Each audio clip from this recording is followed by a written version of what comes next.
Welcome to Summer Sessions Live on YouTube and your favorite podcast platform. It's the #1 destination for all things summer fun.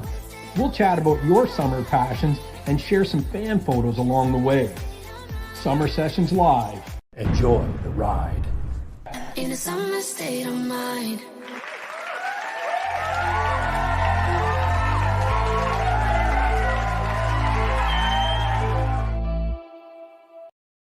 This episode of Summer Sessions Live is brought to you by Energy Powersports. They're Oakville's full-line BRP dealer with sales and service to all BRP models and so much more. Check out energypowersports.ca. And don't forget, if you're looking for something to do this long weekend in Canada Day, they have 10 Sea-Doo units available for rent with trailers, and they'll set you up with all the gear.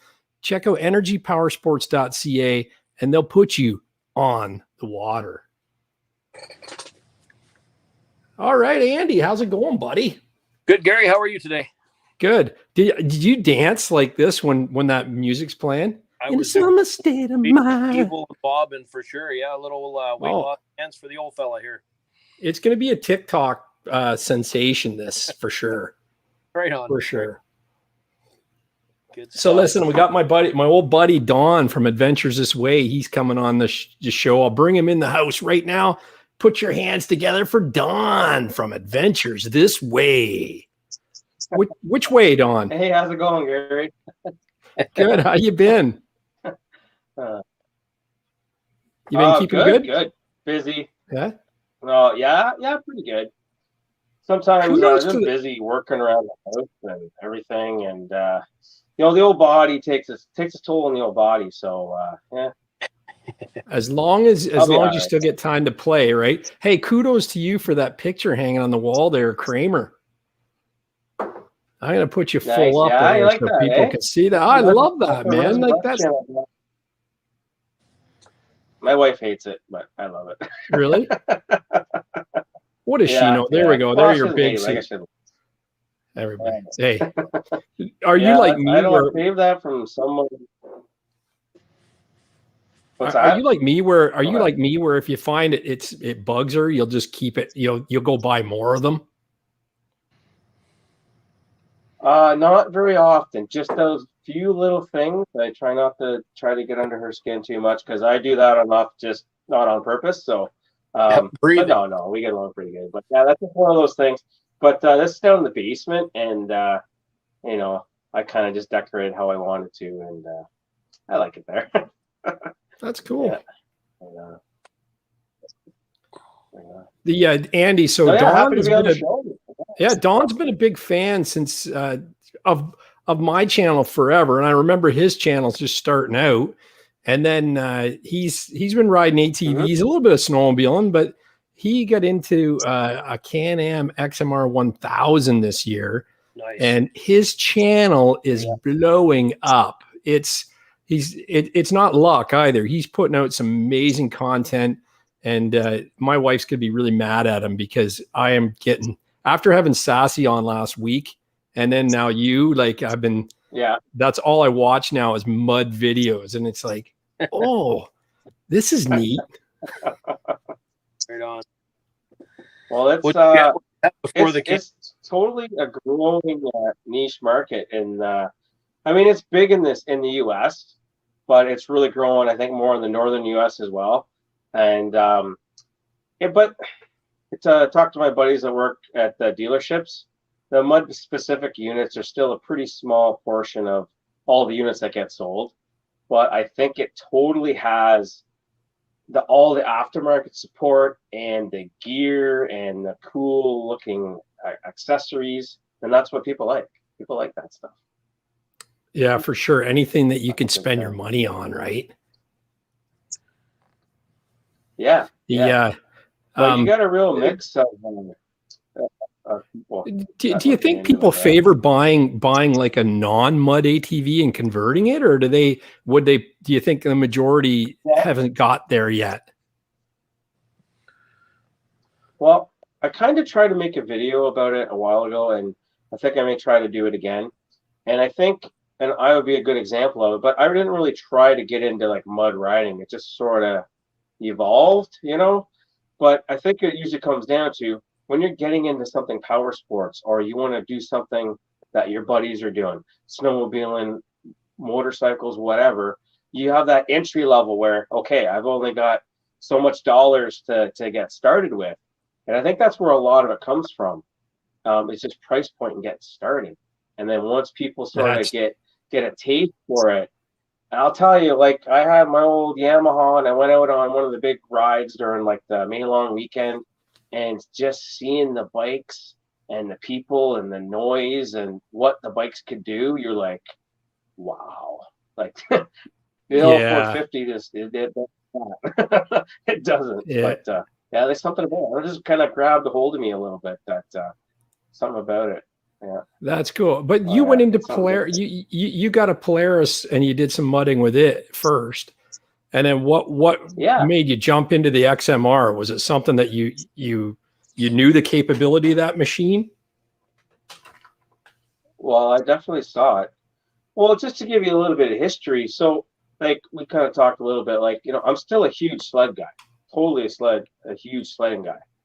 But, I did a lot of trail riding. And that sort of is kind of run its course. And I mean, we can get into more details about that later. I think it kind of gets all encompassed to the riding style and the riding, getting out with a group of people and riding and enjoying your time together. Like, that's really what it's all about, whether you're riding a Sea-Doo or four-wheelers or, Harleys or whatever it is, or trucks, off-road trucks, that type of thing. It's that camaraderie and that great group of guys helping each other out, busting their chops when something goes wrong and all those kind of things. But I started out with, I have my Yamaha Kodiak, and I was like, well, maybe I could kind of modify it a little bit. Well, then there was an incident, and so the Kodiak died. So I was buying a new machine. And I looked at a Can-Am. I was looking at Can-Ams, and, they had their pluses and minuses, but I wanted something that had some power. I wanted like at least an 850. So your Can-Am or Polaris. And really it came down to, actually I was going to buy this Can-Am that they had at one of the dealers, and then it got sold. So I was like, okay. And then I happened to find this one, the Polaris I had. It was up in Carleton Place, and the thing was 5 years old. It was brand new. Like, it sat in the guy's garage for 5 years. It had like 20 hours on it and 200 and some kilometers on it. So it was brand new. And I had plans to kind of planned right away. Okay, I want to make a little bit more trail mud kind of riding. And then once I got into it more, it's like, well, okay, now you want to change your tires and your snorkels or rad relocate and everything. And you kind of just dive right in. Yeah. Now, so you asked me about how I went from the Polaris to that. Well, there's some things with the Polaris that they're not really designed for doing that kind of stuff to it. They're really not. They're really, really not. Even though they have the high lifter model, which my machine basically was the same DNA, and they just modified it, same chassis, totally, exactly. But they're not really designed. Whereas the Can-Am model, like just for the airbox system itself, it's designed for that application, and the power delivery, it's what you need. The way the Can-Ams really are is the power delivery from the V-twin is right there. Now, the negative with the Can-Ams is their clutching sucks. So you got to upgrade your clutching. I agree with that. And then just hold on. Like, seriously. Spend some money on it, hold on, and just... So you did your clutch in yours, I assume. Yep. Yeah, right on. Hey, listen, we got Corey Brock in the house. Corey Brock, he gives you the big devil horns. He's got an 850 XMR. And Dustin Ingram says, good day, sir. Cheers. And Keith 63060 says, hey, everyone. So we got them in the house. They're just having a good time in the chat room right now. I love some people's hands when they've got like 6 or 7 numbers in it. I'd like to know what it is. It's just a random. Oh, I can't have that. Oh, yeah, that works. So we're good. Yeah, it's probably their password, so they don't forget it. Their bank account. Well, someone gets a hold of my phone, they're going to know all my passwords. Yeah, I got to write them down. Listen, we're going to talk more with you, Don. But you guys want to do some fan photos now? Oh, sure, yeah. Yeah, here I just got to Yeah, move we got myself some. into the. Oh yeah, we got lots of fan photos, including your stuff. So just bear with me right here. So many lights with us tonight, night. Don't let them go to waste. One moment, one shot. There we go. So listen, last week here why are we not going there? There we go. So last week we had Sassy Can-Am on. That was a blast. Like that really, she has me watching all kinds of mud ATV videos right now. But did you follow her on Instagram since she was on, Don? Yeah, I did. She was great on the show too. That was great. She did really well. It was great. I hadn't really heard of her until she was coming on the show, and yeah, and she's fun to see someone that, and they get into it. And it's like, well, you want to come and do that kind of stuff, then try it out. And like, oh, then you need a machine, and you need this, and it's great to get more ladies into it for sure. It's and she's learning along the way, which is really cool, and like she's smart about it. Like I can't believe the stuff she knows. But they had posted last week that they were going for a girls run, their fam jam. So I was trying to sneak my way into it. I said I ride like a girl, whatever that means. But she said a hard no on that. But here's a video from their girls ride. I'm just going to show you here. This is from her friend Alexis had posted awesome. this on TikTok, and I think it's called Grannies Can Ride. It'll be on my YouTube channel after the show, but check this out. Oh, what happened?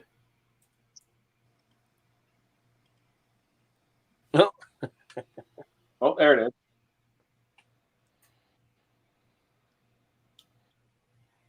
Oh, snap.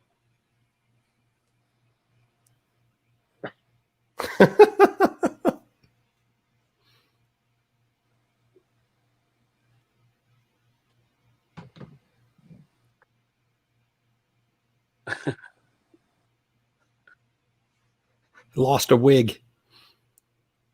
Hate when that happens.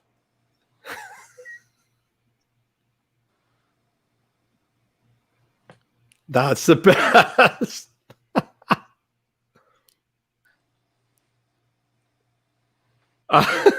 That's like Andy when he runs a pressure washer. Yeah. Isn't that great? That's awesome. I love that. That just shows you what kind of mindset these girls are in. It's wicked, eh? There I am saying A again. Welcome to Canada, huh? So can your grandma ride that good, Don? I don't. You know what? I don't know. My grandma. Well, Sassy Can-Am's going on. Sassy Can-Am's in the chat. She said she had so much fun last week. Thanks, guys, and a smiley face. I asked her permission to play that clip, and she said, "Hell yeah! Like, go ahead." And she was laughing. So, yeah. She talked about riding family. Like, do you have a big group you ride with, Don, or do you just kind of pick up as you go along? Like, what's it like in your area? It's kind of pick up as I go along, but I'm kind of there's. I mean, I've rode with a few different kind of groups for some different styles. But there's kind of there's a bunch of different little groups in the area, and there's kind of something new kind of forming. Now, I was riding along with my one buddy, Richard, and he had his YouTube channel, and he started taking, a step back from that, and he's not riding as much. So that kind of went, your things really kind of tailed off. But what I'm really liking is I like taking people out and showing them around. Because one of the places I ride a lot in some of my videos, it's not far from here at all, and I can just ride right to it from my house. But it's a really neat place for people to experience, and I really like just taking people there for the first time. So, is that the Canada ATV park? Is that what it is? No, it's what it is. It's actually a strange section of Crown land that's somehow got taken. I'm not sure how it came to be, but the government took it over at some point. But it's like right in the middle of civilization. It's just south of the 401. So there was this tract of land that, through whatever purpose, became crown land. So it's you can do everything you normally can there. So there was, I guess there still is this Napanee ATV club. It's not really much of a functioning body anymore, but they did a lot of stuff there years ago. And it's kind of been nicknamed the Napanee ATV Park or the Switzerville Road ATV Park. And it's just Napanee. That's the word. Yeah. It's really evolved into an extreme terrain park. But again, and our municipality, we have a lot of unassumed roads that you can drive on with your ATVs, and some of those all kind of link up, and you're allowed to drive on the municipal roads, following the proper, in accordance with the proper rules and all that kind of stuff. So you can go from place to place to place and not really be doing anything you're not supposed to be. So that makes it fun. And you're not just stuck in the same place, but it's still the same after a while. But that's so it's almost like snowmobiling, really, in your area. Is it like where you've got a connected?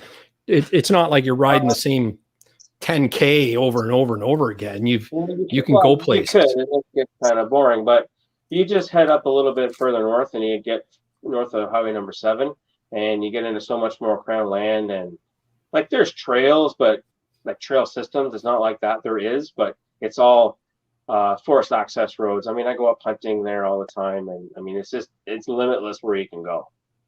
It really, really is. Nice. That's cool. Here, I'm going to try and get here. We're going to go through here. This is my son. He took Betty Davis out on the weekend, and that's his buddy's KTM 500 there that I wrapped last week or a couple weeks ago. I think I put the vinyl on that thing.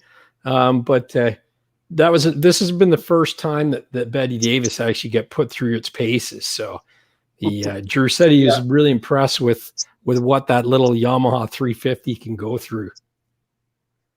Oh yeah, because they're so light. Like they can do a lot. Mm-hmm. They can do a lot. Have you ever run into any Chevy Aveos when you're riding? Not that I can recall, but about a few weeks back, there was kind of like I say at the ATV park. It was like a Jeep, some sort of Jeep product, like a Jeep. I don't know what it was, a Jeep SUV kind of thing, which was stolen, obviously, and they drove it in one part, which wasn't. Yeah, it's like a gravelly kind of road, but they went and they just plowed. Oh my God! But they got it towed out of there. But wow, that was something. I was surprised to see that in there. Like, wow, that was impressive. It was demoed, was it? Yeah.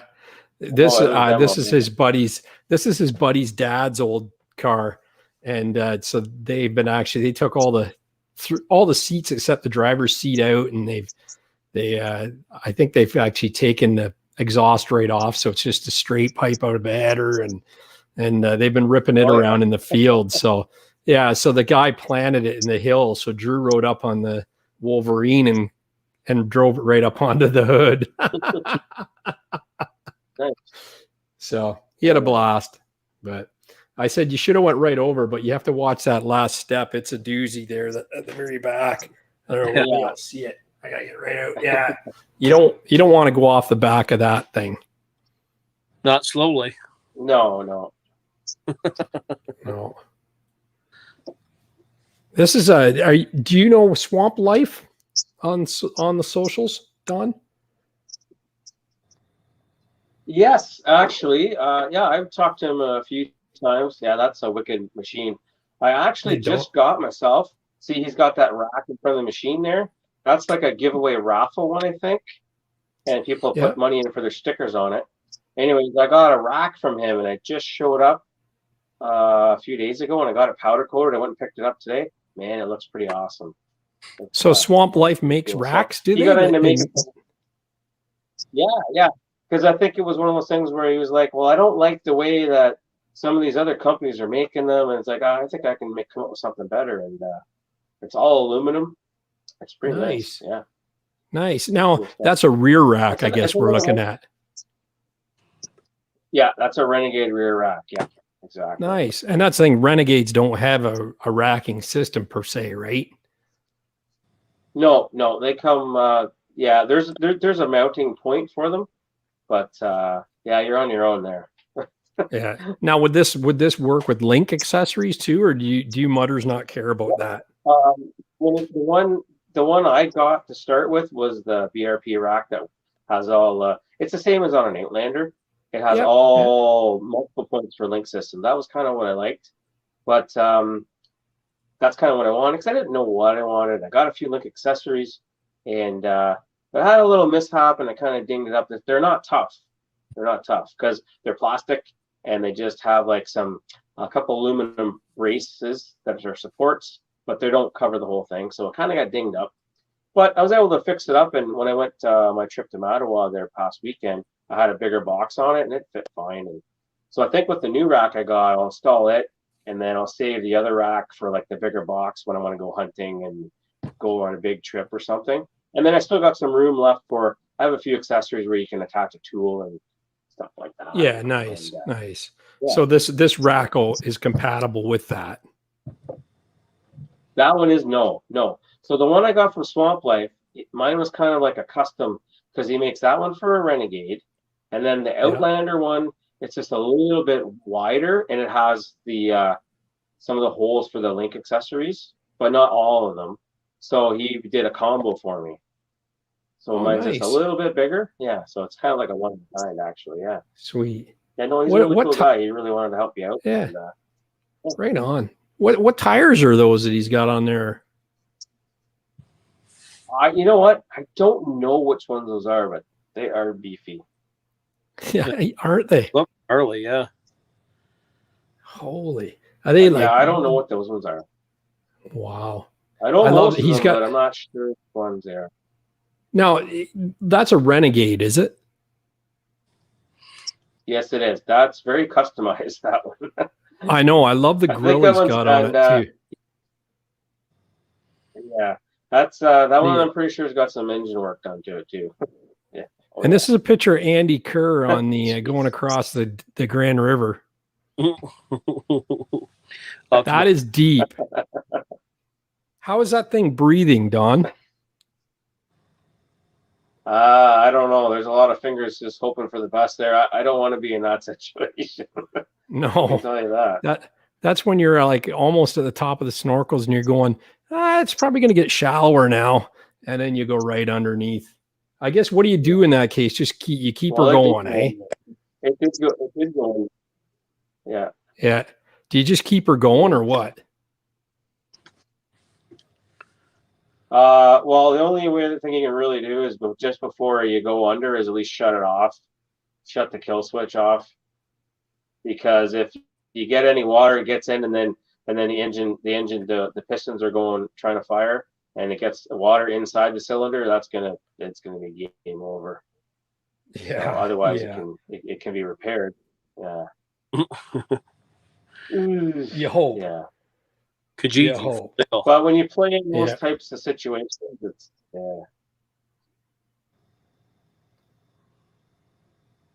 What do you know, right? I'll tell you that. It is. Like the grill there looks like the Punisher logo, right?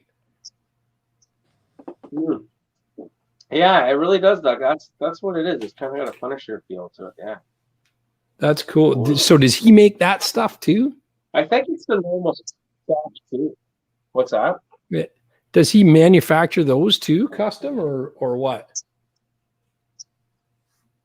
Well, this bike I'm pretty sure this bike was loaned to him to use, so I don't know too much about this one. But he has another Renegade as well. This one was sort of like a loaner, so he could take it to some of the events. Right. Like they'll have all these different parks in the U.S. They'll have weekend events at these different riding parks, and sometimes it's a bigger event for a different weekend. You know. Is he in your area too, or where's he out of? The U.S.? Yeah, he's out of the U.S. You know what? I would mess it up if I try to figure out which state he's from. I can look it up, but yeah. No problem. No worries. I just thought if you knew. Hey, big. He's on the eastern seaboard, but on the east side. Eastern seaboard, but in the middle. Oh, okay, cool. Looks like good stuff he's got there. Hey, I got to give a shout out to Dustin Ingram, buddy. Thank you so much. He super chatted us $2. He hit that little dollar sign at the bottom of the chat. Send us his love with a $2 donation. How's your summer riding going? He says. Summer riding is going good. We're just getting started in it though. Had a couple mechanical issues, which I think are behind me now. And I've got 2 machines that run now. Both the ATV and the bike are up and running. So we're going to be getting some content on both of those coming up shortly. So thank you so much for that $2 super chat. That's awesome. Sorry, did I cut? What were you guys saying there? Mike Gooley says, hey guys, cool show. Can I send you some fan photos or videos of dirt bikes? Yes, you can. Fan photo at mudbrats.com. I'll actually put the thing right up on the screen here. We might get to it today. Who knows? We'll see. Just got to find there's the email right there. Yeah, send it right there, Mike, and we'll feature you at some point. Not now, in 2 weeks, for sure. Yeah, I'd ride this quad. I love that look. My 500 had a little Can-Am or a little Punisher sticker on the front of it, and I still have it on the helmet, on my Can-Am helmet, where when the GoPro's not in, it's the Punisher logo. I put a sticker on there. So yeah, look at that one too. This is Project Vengeance. Dan, I'm going to screw up the last name, but Break Cruise, I think is his last. Yeah. Is it? You know this guy? Dan. Yeah. Don't ask me how to pronounce it. No. Yeah. Dan B. He sends this in. I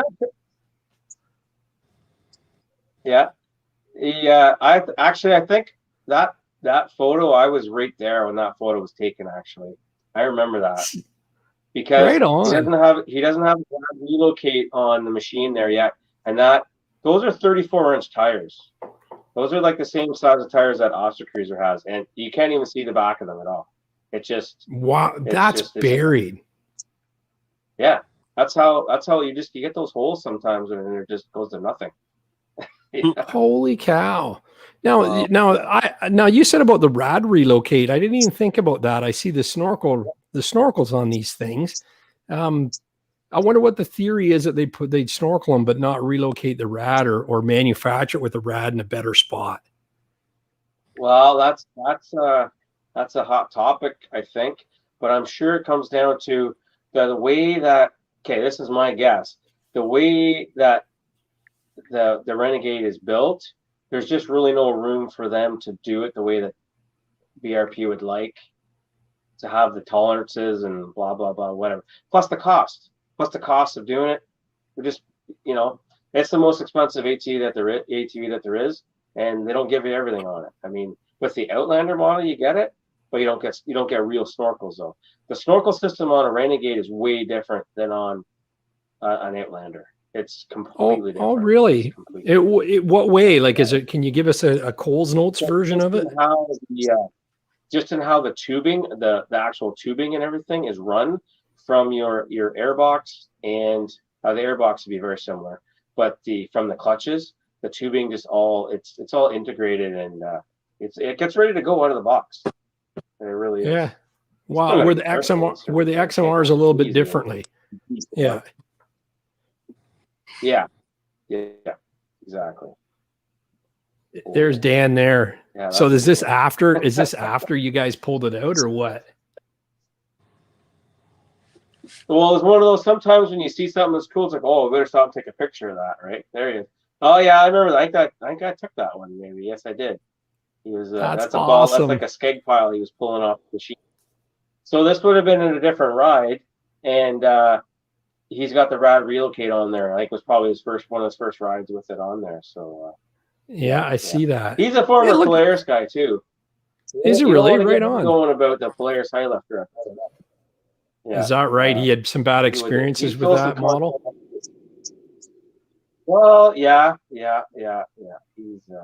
he knows he knows some of the things that have happened. They pretty much all happened to him. So, and he's not the only one. But anyways, wow. Like I said, I don't try to be a proponent for one brand or bash another brand, whether it's trucks or cars or whatever. I just try to, pass information on to people that of what you see.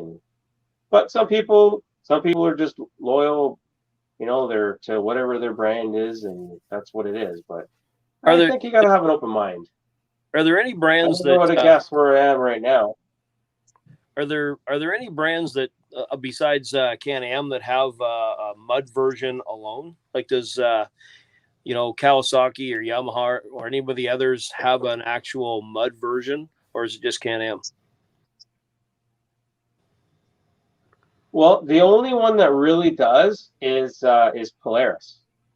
Okay. None of the other manufacturers have one that's a mud specific machine. You got the Polaris High Lifter, and they make them in an ATV, and they also make them in a side-by-side, a couple of different side-by-side models. But they're really not, the best way to describe it is they have some add-on things to make it more mud ready, but compared to the Can-Am Renegade, it has a beefier transmission, it has a beefier drivetrain, it has a beefier rear differential. Like it's made to handle it a lot more, where the Polaris model, some like the ATV, I can only really speak for that. Some of the stuff's pretty much the same as on the regular trail 1000 XP.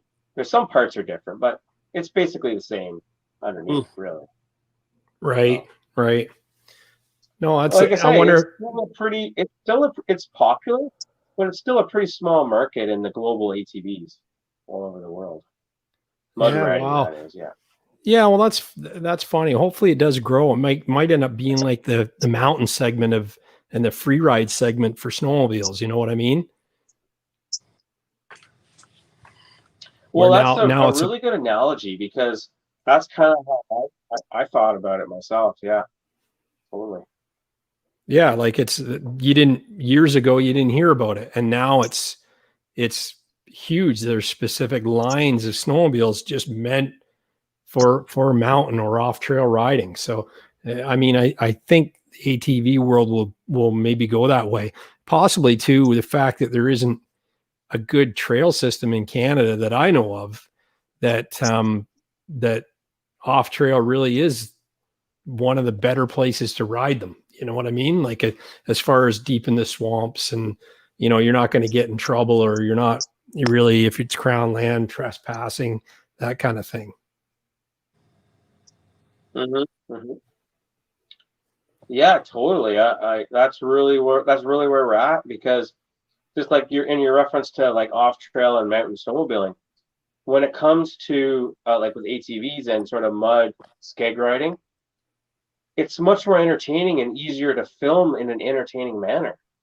It's so much more extreme. When you see guys riding through a swamp in the snow, and guys jumping off these big cornices and all that stuff, like it's exciting. But watching somebody just driving along a trail for the same cut, it's not as entertaining. When you get into more the vlog type of stuff and talking about what you're doing and how it's going, and that's a whole different segment. But it's not as exciting, I guess, to the impactful to a viewer, I guess. Well, there's that risk, right? I think that's part of it, is that the risk of impending doom whether you're riding in the mountains or you're going through a swamp. Is this guy going to case it? Yeah. Energy Powersports is in the house. Welcome aboard. Energy Powersports says we sell a ton of XMRs. There you go. So it probably depends on where you're located too, right? Rally Sport 31, he says, hey guys, he gives us the sunglasses and a thumbs up and 100 and a Canada flag. That's awesome. What about the Textron Alturo Mud Pro 700 or the Yamaha Grizzlies? What do you think of those? Oh, actually, so Andy was asking about a mud specific bike. I kind of dropped the ball there. Arcticat used to make the Mud Pro. So it was a kind of mud specific bike. It was snorkeled, and it was capable. But the 700, a little underpowered. They did make a 1000 for a while. there's probably some diehard guys out there that still try to keep those engines together, because I know they had some problems with them because they're heavy. But yeah, they've really, they're not even in the game anymore. They don't make them anymore. So yeah. Well, that's what Textron is, right? Is yeah. Textron's now, that's Arctic Cat, Argo, that kind of thing, right? So they must be doing an Altera, which is their brand, Mud Pro 700. Yeah, they did. Yeah, they but came that out with seems a little Altera, small. probably like, yeah, the Altera brand came out like 15 or something before the takeover, and but Argo, you say with Argo though, Argo's not Textron. One of the head guys from Arcticat, when Textron took over and they kind of shook up, okay, we're bringing our guys in, and some of your guys are, see you later, thanks. One of their head guys, I just can't think of his name, he runs Argo now, or is one of their VPs or something. And so they did some changes to try to make their stuff a little bit more user friendly and nicer looking, and I do know that. Yeah, Argo actually, my wife's Argo is like 15 minutes away from my door. Oh, like that. Oh, really? Oh. Yeah, ODG, Ontario Driving Gear. I did some work with them years ago, and we sponsored Henry Natalo, the fishing legends, and they gave away Argos for Black Velvet whiskey, and it was cool. It was a great relationship, and shooting the videos and the commercials for it was a lot of fun.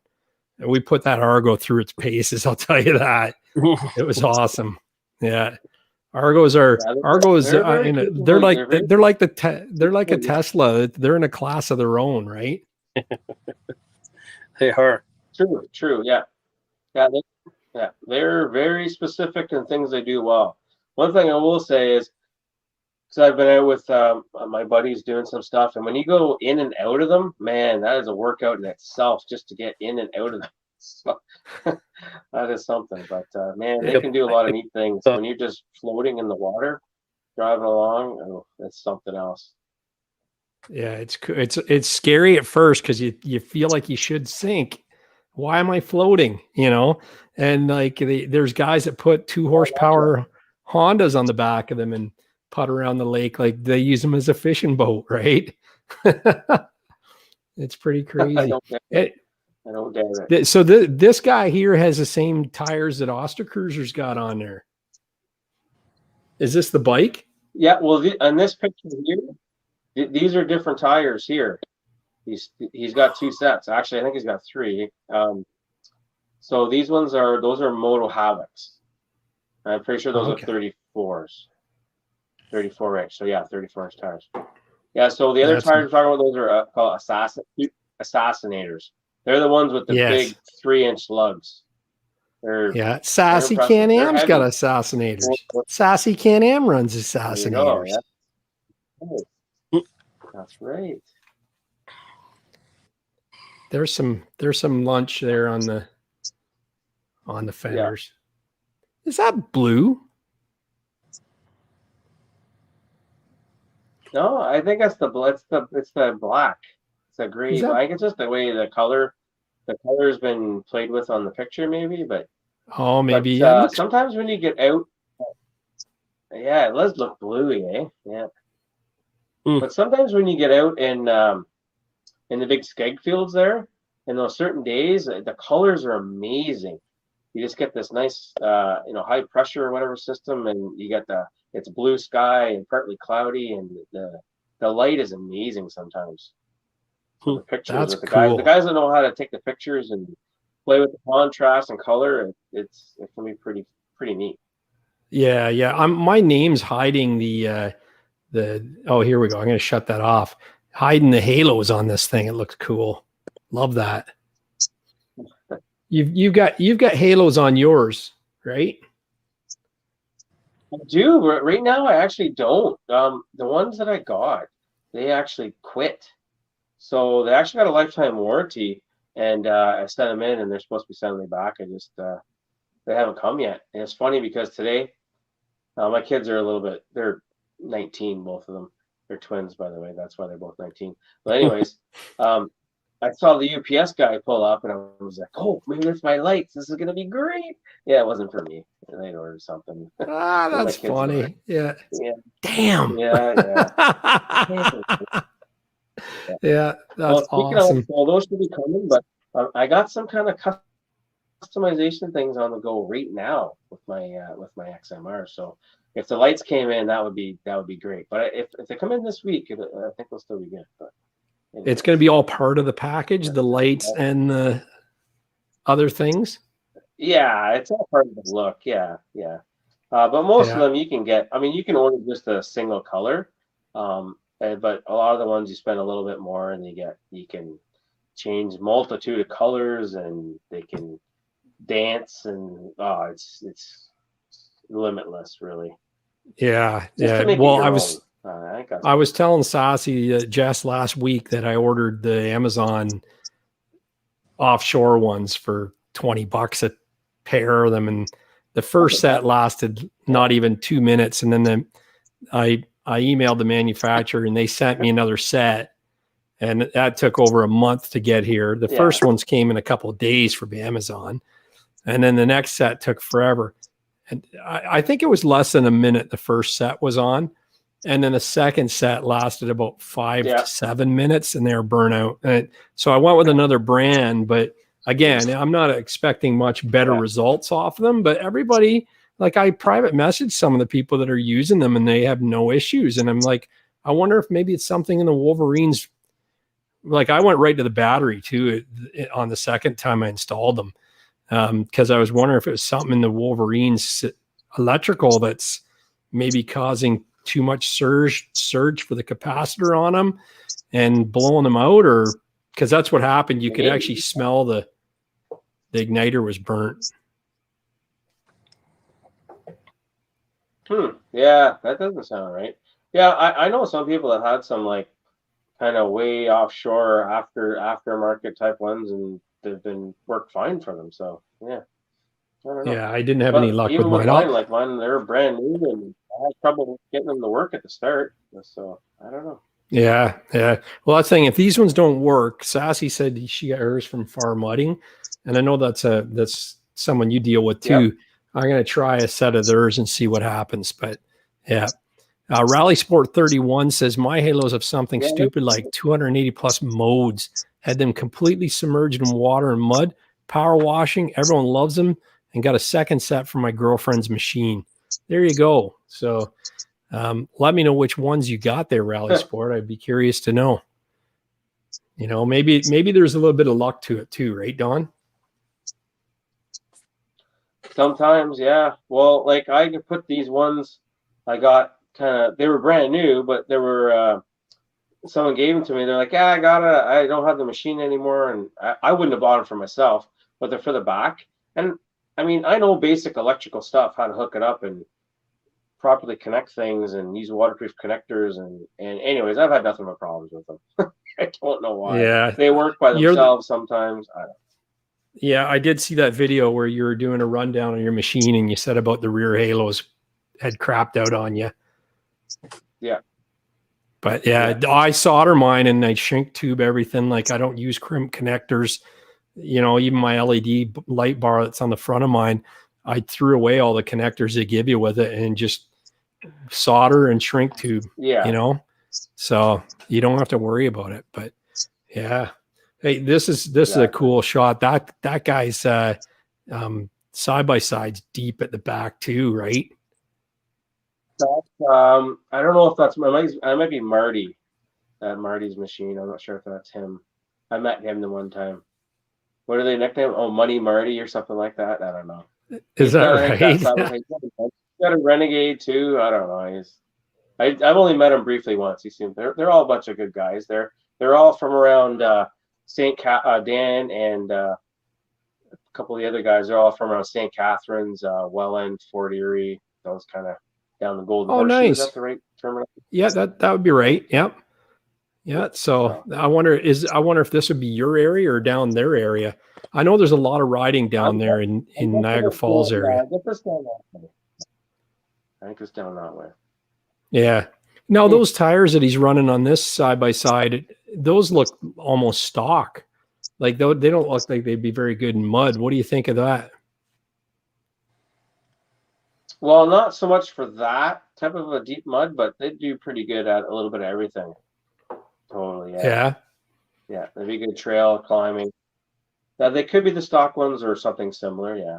A little bit of good at everything, but Yeah. they'd So, probably be a like, do harder you kinda compound, so they're gonna be good. when you're buying tires or a side by side, is that kind of what you want more over than what yours being mud specific? Do you want something that's more universal, like an all around tire on a side by side? Well, whether I think, and these are questions that people are always talking about, and I'm still trying to absorb a lot of the info. And some people will buy something just because that's what their buddies run, right? And don't know why. But the biggest thing is, what do you want to use it the most for? Like, what's its main purpose, right? And then you try to match your tire to that. That's really the key, because you can find some tires that are kind of good. There really isn't one tire that's really good at everything. No. Right? They'll excel at one thing and they'll be okay at another. So yeah, Actually, that's the tricky part. Yeah. I ran those XTRs for one. I have a 700 Grizz, and I'm not a Yeah. deep mud, float it through the mud kind of guy. I'm fast technical trail guy, and I found the XTRs did just about everything for my style of riding, and worked reasonably decent in the mud. What I found, some of the more aggressive mud style, like the lug style, I think they're called Swamp Lights, or they were a little more aggressive. They weren't as nimble on the trail. They didn't handle cornering and fast trail much as the XTRs. No. But you're right. You really have to land. Yeah, like one of the other things that you can do, and I'm probably going to do this because I still like the trail ride too, is definitely going to get myself another set of tires, more of a kind of trail tire. So when I know I'm just going to go, like I said, talk about even just going north of where I live, and you can ride all day for 2 days, whatever. And that would be a lot more fun. But even like a tire that I've gone, like that side by side there, like you can do quite a bit of like muddy puddles and things like that, no problem. But still climb rocks and do technical stuff like you were saying. Yeah. And then save some of the wear on your your extreme tires. Mm-hmm. Yeah. That's something I like. Your to try, tires, fun, yeah. What's that? Do your tires ride The good? funds aren't endless. So my tires, yeah, they ride pretty good. They ride pretty good, actually. That like on hard stuff, they ride really good.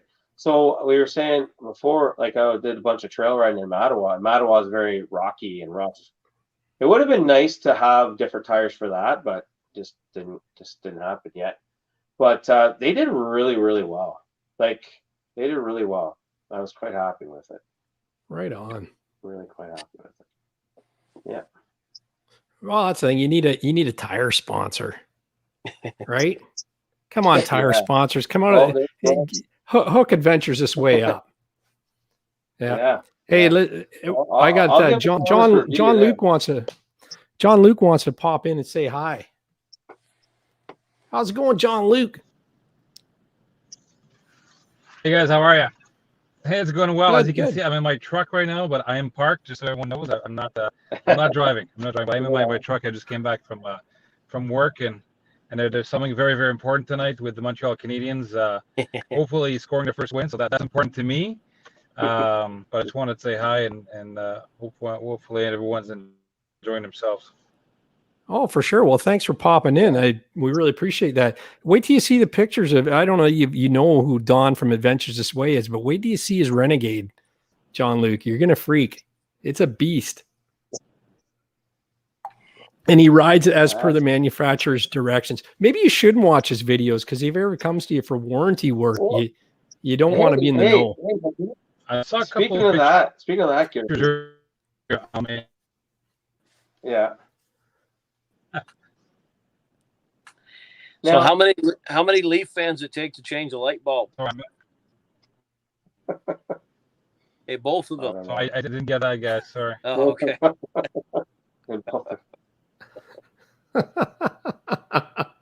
We're having a horrible audio night here. I think John's froze. Oh, did he? Yeah. John Luke's froze up. Yeah, Yeah. no, He looks good it's though really there. hard We to should hear, just leave guys. him there. Yeah, He's that's a good picture. So a hey, good looking Gary, guy.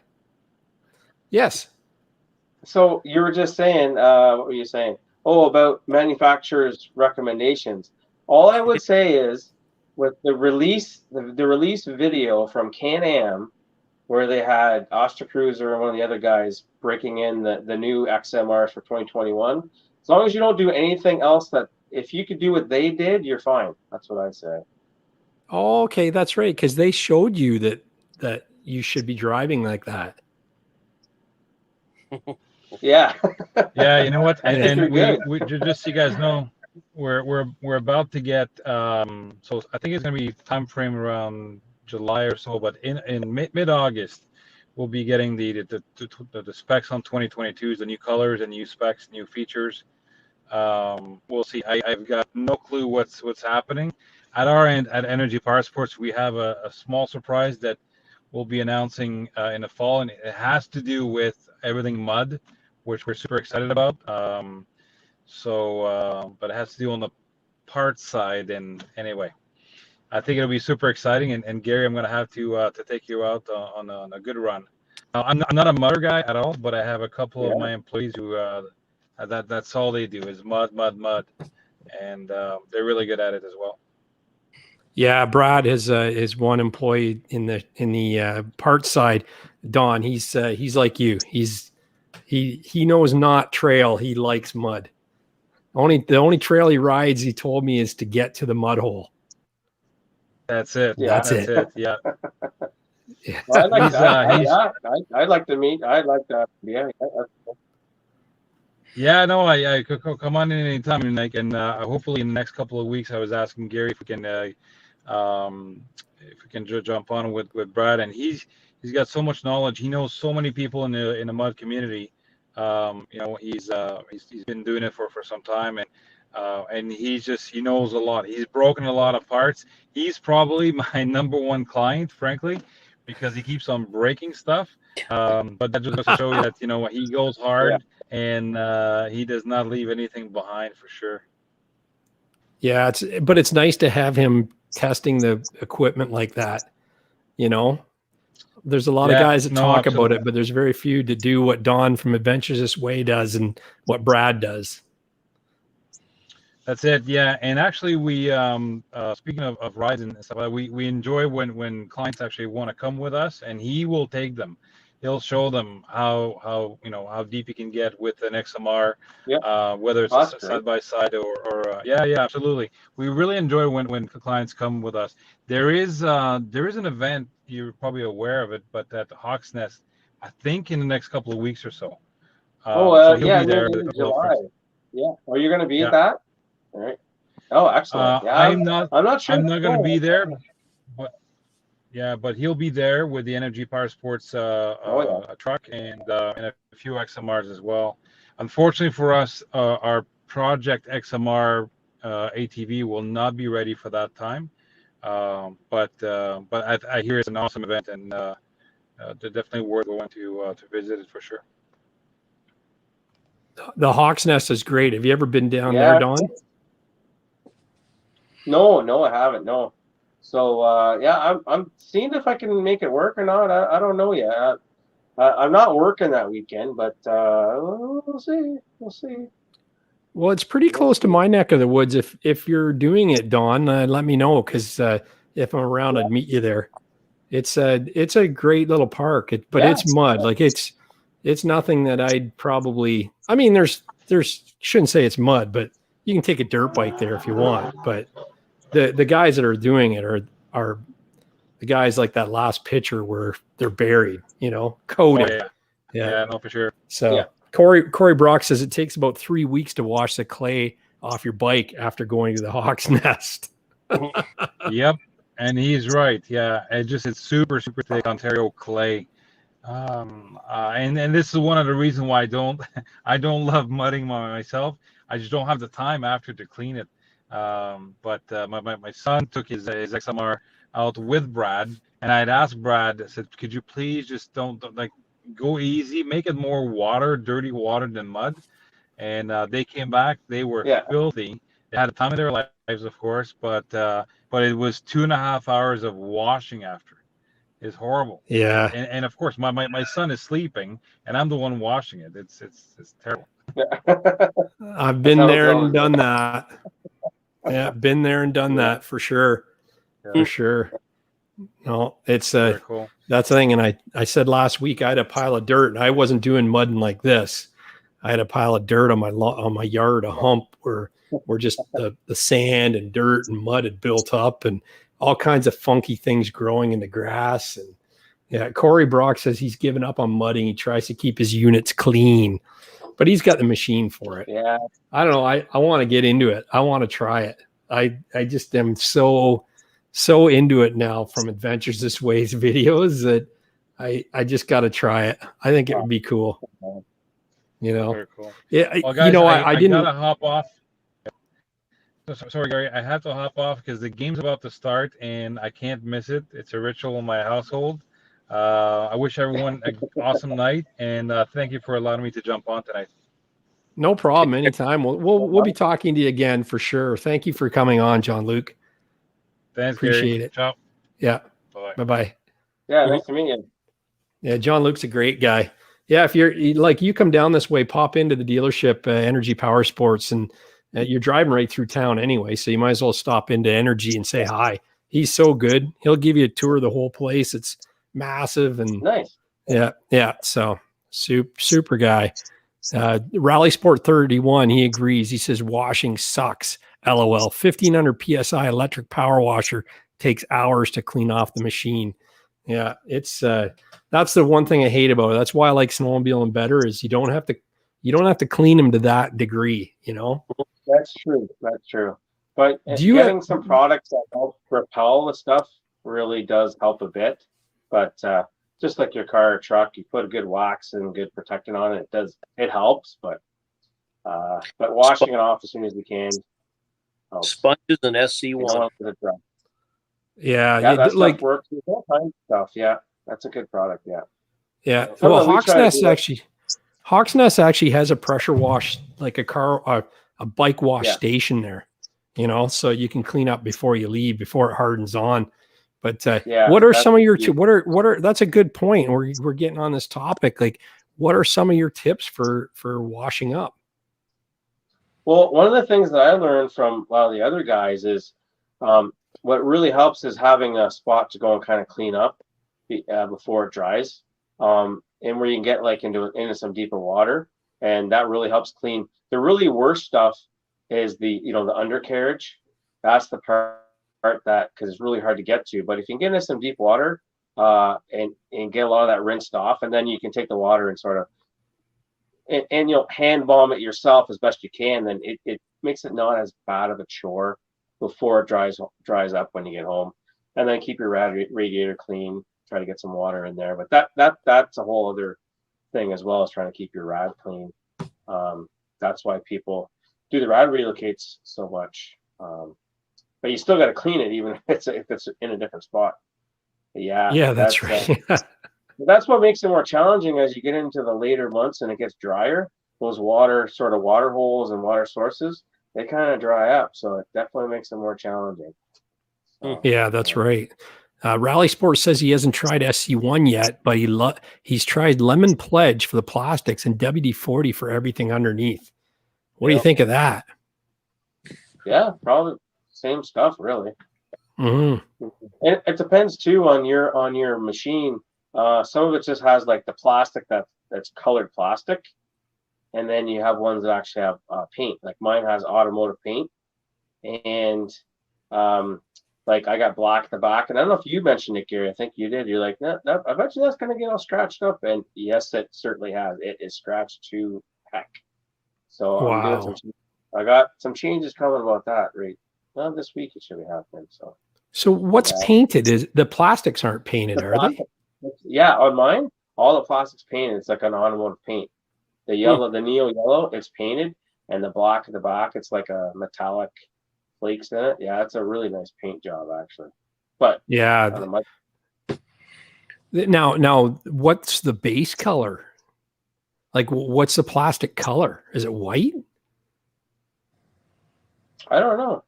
I think it's Like black. when it scratches, what shows through? Black? Yeah, it's black because there's areas where the panels overlap and they kind of rub and stuff, and you get the grit, and I think that's black. Oh, So, wow. you know, HDPE or whatever, those different polymers or whatever. Hey, that's Brian. That's Brian. I know that guy. Is it? Right on. He's right got on. There, yeah. Pardon me? I said he's got a YouTube channel as well. Oh, does he? Okay. That's pretty cool. Yeah, mudding for part numbers. That's his handle. It's mudding for part numbers. I love it. One other tip is buy camo and it doesn't show the scratches. That's a good tip, actually. If it gets scratched, it adds character. Because yours, I love even the Outlanders, even the Sea-Doos in that yellow.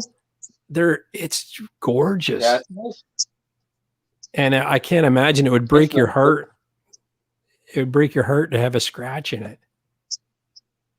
Yeah. I do like it, but I mean, I never wanted one really, really yellow from the start.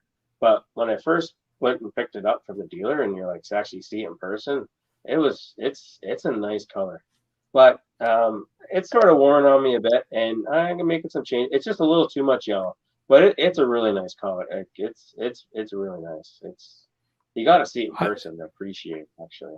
I think it's only 20% yellow, because it's 20% yellow and it's 80% of the time it's brown in your world. Yeah, it gets covered up. Hashtag coded. That's for sure. I love that. Here we go. Yeah. These are your pictures now, Don. Okay. I love that. See it yet. Okay. Oh, you don't see the picture yet? Yeah, that's you. No, not me. Well, I just see one with Dan's Renegade.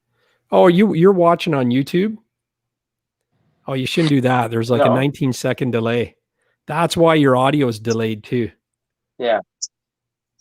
I got you. Now you see yourself, I bet, right? Yeah, there we go. Okay, perfect. Yeah, so who's this clown? What are you doing here?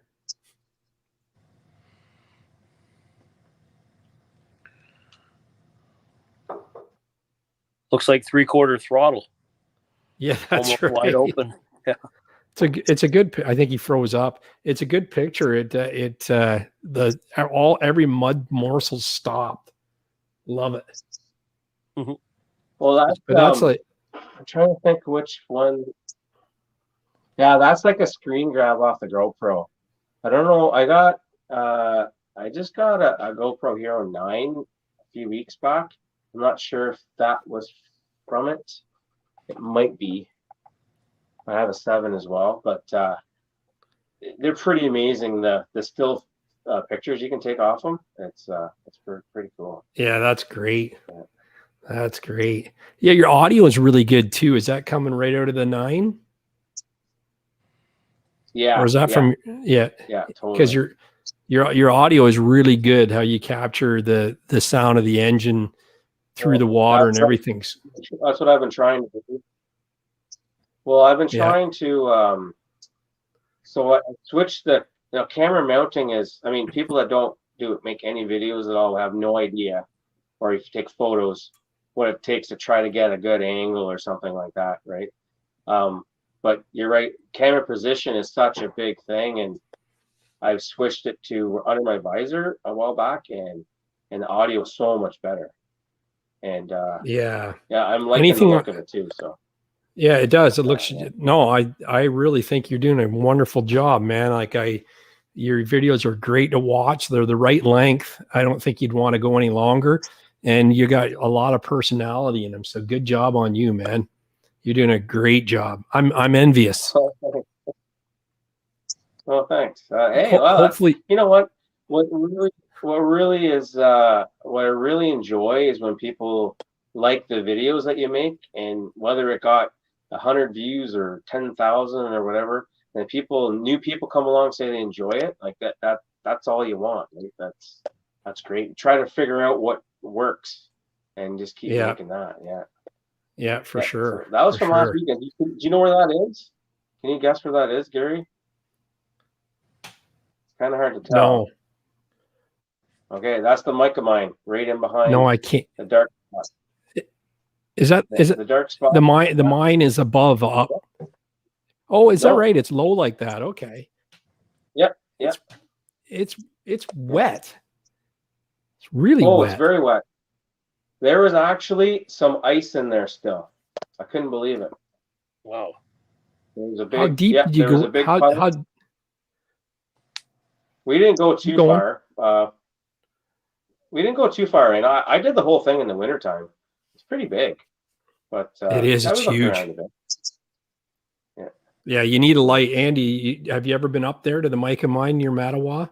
No. Oh, I've done the Dorset Loop, the Black Ridge Trails. That's that kind of the standard run between 117, 118 in that area, and Port Elgin, but I haven't been that far north. Yeah, it's the Micah Mine's cool. It's a real deal, but you can't, like, I mean, I pulled the snowmobiles up to the door of it, but you can't really drive into it. No. It would be neat to see it in the summer. I was going to guess Micah Mine, but it was going to be a pure guess. I would have never guessed that's where you were, because it's night and day different. Oh, totally. Yeah, because like in the wintertime, there'd be like probably 3-4 feet of snow right at the bottom there. Yeah. Oh, for sure. So yours is the machine on our right with the red handguards, right? Yep. And that's the link. I got the big box on there. I got the big box on there. Well, it's not that big. It's the smallest one they make, Canon makes, but yeah, I'm not big on I like boxes for storage, but I don't like riding with them on the back. No, it gets a little bit much. I mean, those big boxes are like when you're going more remote and you need to have all the supplies that you need with you, you need it. But most of the time they're too big, and you just gotta, if you don't fill them up tight, then stuff sloshes all around and things get broken and your lunch gets ruined and stuff like that. So yeah. Now, are these both 1000s we're looking at here? Yeah. That was that's Scott's machine, and that was his first time there. And actually, he lives in Mississauga. Actually, not too far. Oh, nice. Yeah. So he tries to get out and ride. There's nowhere to ride around Mississauga, really. So no. He tours around a bit, and Actually, his machine. The thumbnail picture you did, where it's kind of going into the splashing in the water. That was Scott. That was the first time he'd done. That was the first time he'd ever done anything like that either, too. So. Oh man, I didn't even use a picture of you in the thumbnail. What the hell? No, it's okay. What are you doing? What are you doing on my show? Get Scott on. Get off it. Yeah. Now you guys are totally different tires there. What do you think of the difference are? His look like they'd be good on hard pack. Yep. So those are the ones that come stock. Those are called cryptids, and they're probably the best overall trail riding mud tire that you can get. I had them on my Polaris, and they're very capable. They're just not that tall. Like when you want to get into more extreme stuff, you really need 31, 32-inch tires and up. Yeah. But if you want a trail ride, they're not.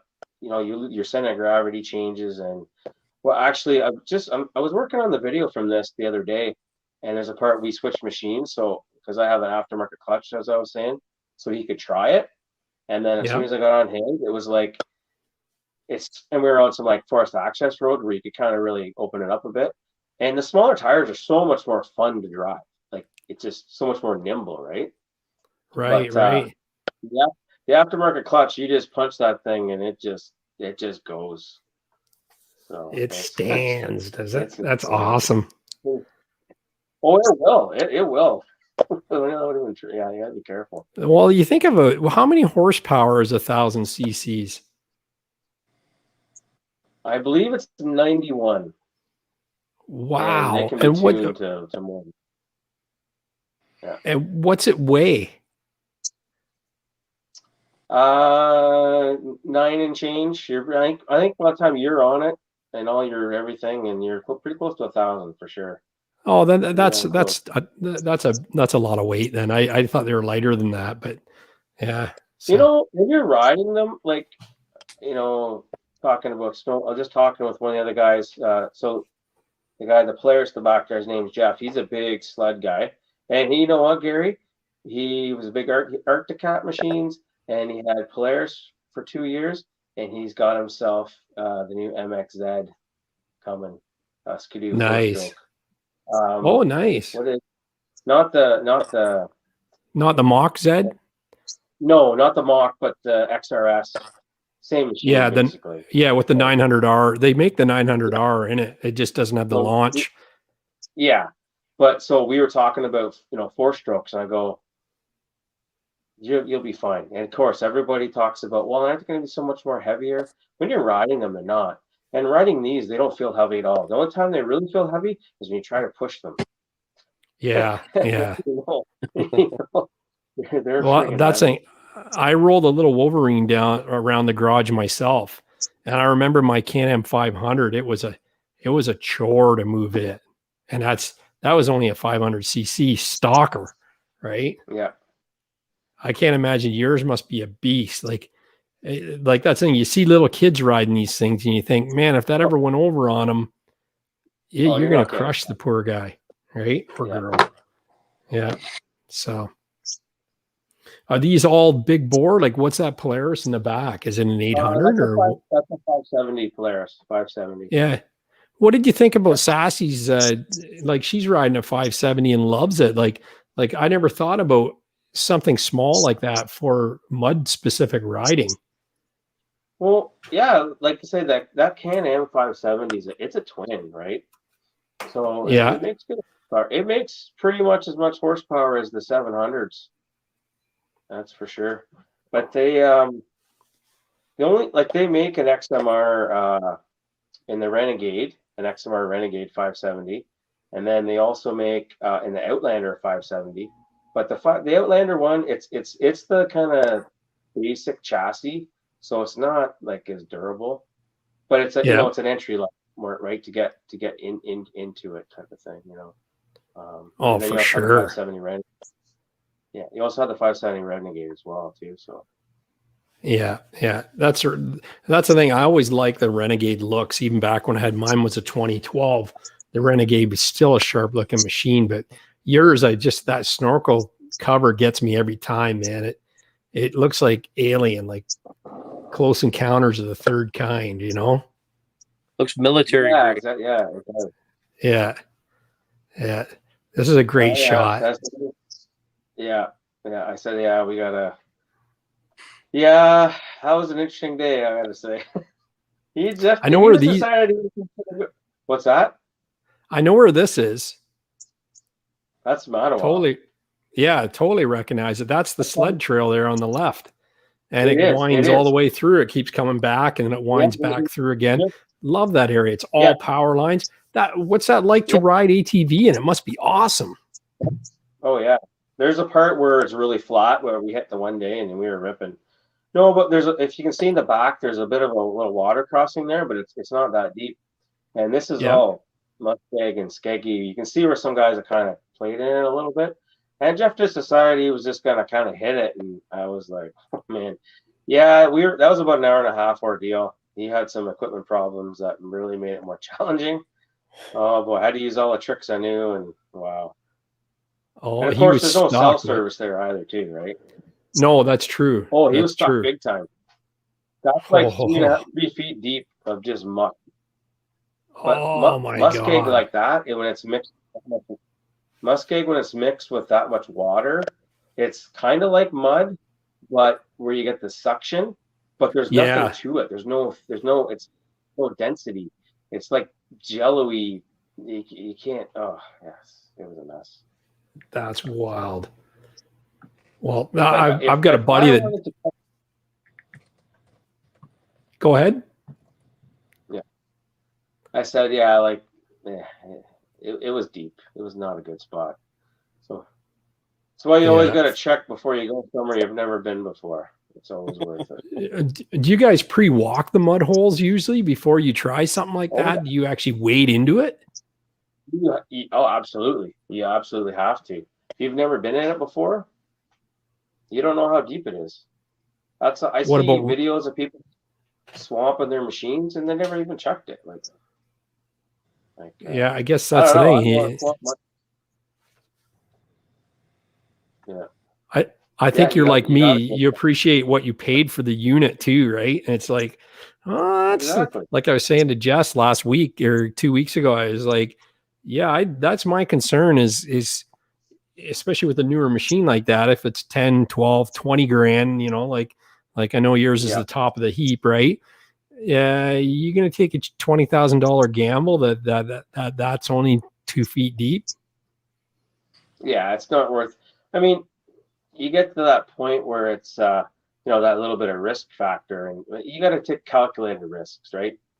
That has something to do with maybe the younger crowd that it's not a big deal or whatever. I got to fix and put a new engine in it, whatever. That's not where I'm at, but there's different levels of what people are at.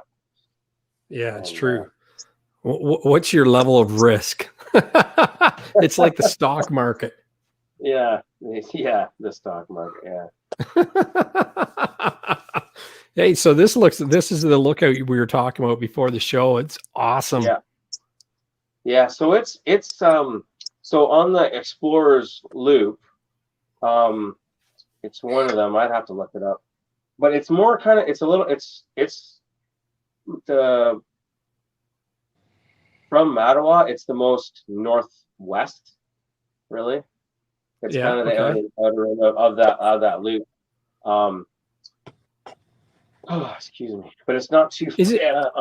Yeah. Is it alongside the trail, or do you got to drive in and then drive back out on it? There's a forced access road, and then there's 2 or 3 different trails that sort of take you through there. There's quite a few in that little section, but you'll also see people horseback ride there, and Jeeps, like off-road trucks. There was a Jeep we passed when we were going here. Yeah, I did get some clips of that. It was kind of cool to see. That's cool. A Jeep come in. Like, it wasn't challenging for an ATV to come in, but just seeing a Jeep in there is kind of neat. Yeah, that's kind of cool. That's really cool. The and like you said, do you need a pass for in there, or does it help to have a pass? Yeah, no, you do, because their trail system's kind of all year, right? So right. Now, is it marked? Is it well marked for ATVs? Like, is it? I mean, it's yes and no. Yes and no. Some of it's marked, and then there's one. I know, like I said, I was going through the video footage, and there's this one where we come up to an intersection trying to get to this lookout, and there's 2 or 3 intersections, and the one trail we're on, like literally the sign has an arrow pointing in both directions. Like, what does that mean? Like, you go straight. You just go. You just go straight. Yeah. So it's. I mean, I don't. Same with snowmobiling. You'll see some clubs that have a good base of people that really look after the signages, and then there's other ones that it's kind of good, and it's hard work that people have to look after. But for the most part, it's pretty well marked. Yeah. I the reason I was asking about pass is because I know guys up there that ride dirt bikes along there. So I don't know whether they're just taking the chance or whether they actually have an off-road, like there's enduro, there's dual sport trail permits as well, right? So I don't know whether they're part of that group or what, but yeah. So it's all part of it's called VMUT system, Voyager Multi-Use Trail System.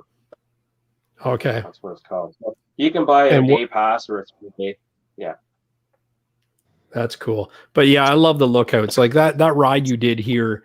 I was excited to hear about it because it is like snowmobiling.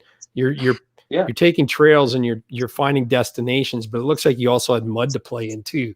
which is a lot of fun. Yeah, and the last day we went and hit the one trail that's like their hardest trail, and there was some mud in it, but it wasn't nothing to write home about. It was a really technical trail, so yeah, that's worth checking out. Yeah, that's yeah, cool.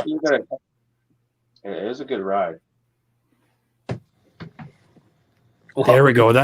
That's a yellow ATV. Yeah. This was from that video you did about a week ago, where isn't it? Where you're just going out for a quick ride and you ended up spending the afternoon, I think, out there. Well, yeah, it was only a couple. Yeah, it was only a couple hours, but it was it was good. Yeah, it was the part that I hadn't tried in a while. So, like I was saying, this place, like this ATV park that I go to fairly regularly, it changes through the season, right? Every year it changes too, because the way the water erodes different things, it'll change. It depends on who's been riding in it. But what happens is, I mean, there's a lot of people that have big bikes, but they don't always come here. But people with smaller tires, or they're in a big group and they don't want to try some of these more challenging ones, so then they kind of sit, and they actually need to get used, because then they get all the mud kind of settles to the bottom, and then it gets hard, and then it's done for the season. Right. Maybe you rain in the fall, but if you use it, and it's kind of a scouting mission to see how things went. But like I said, it changes when earlier in the spring, when there's lots of water, you kind of float a little bit more, right? Gives you some buoyancy. But then as the water recedes, then some of those ruts are so big. Like, you think those tires are big, and they're not. They're not. Have you got Yeah. have you got a bungee on your winch line, so that if you get into the mud that deep in the front, that you can get it out? No, some guys have that, but I don't know. It's just one of the companies that makes them wants to give them to me to sponsor them, and I'll throw one on there probably. But the thing with these Renegades though is the way they work is your front end stays up a lot, so that you can get it. But that is something that has happened before on my other machines, and it really depends on the situation. But yeah, you're down there kind of fishing. It's not fun. What about with that, you still need to get in there. What's that? I was going to ask you about winch service as well, after all the mudding you do, like the frequency you pull your winch apart and clean it out. Yeah, that's something that a lot of people don't do. I'm probably later this summer, once it kind of dries up a little bit, if I'm not riding, or I'll try and go to some skeg riding too. But yeah, it'll definitely need to pull it all apart.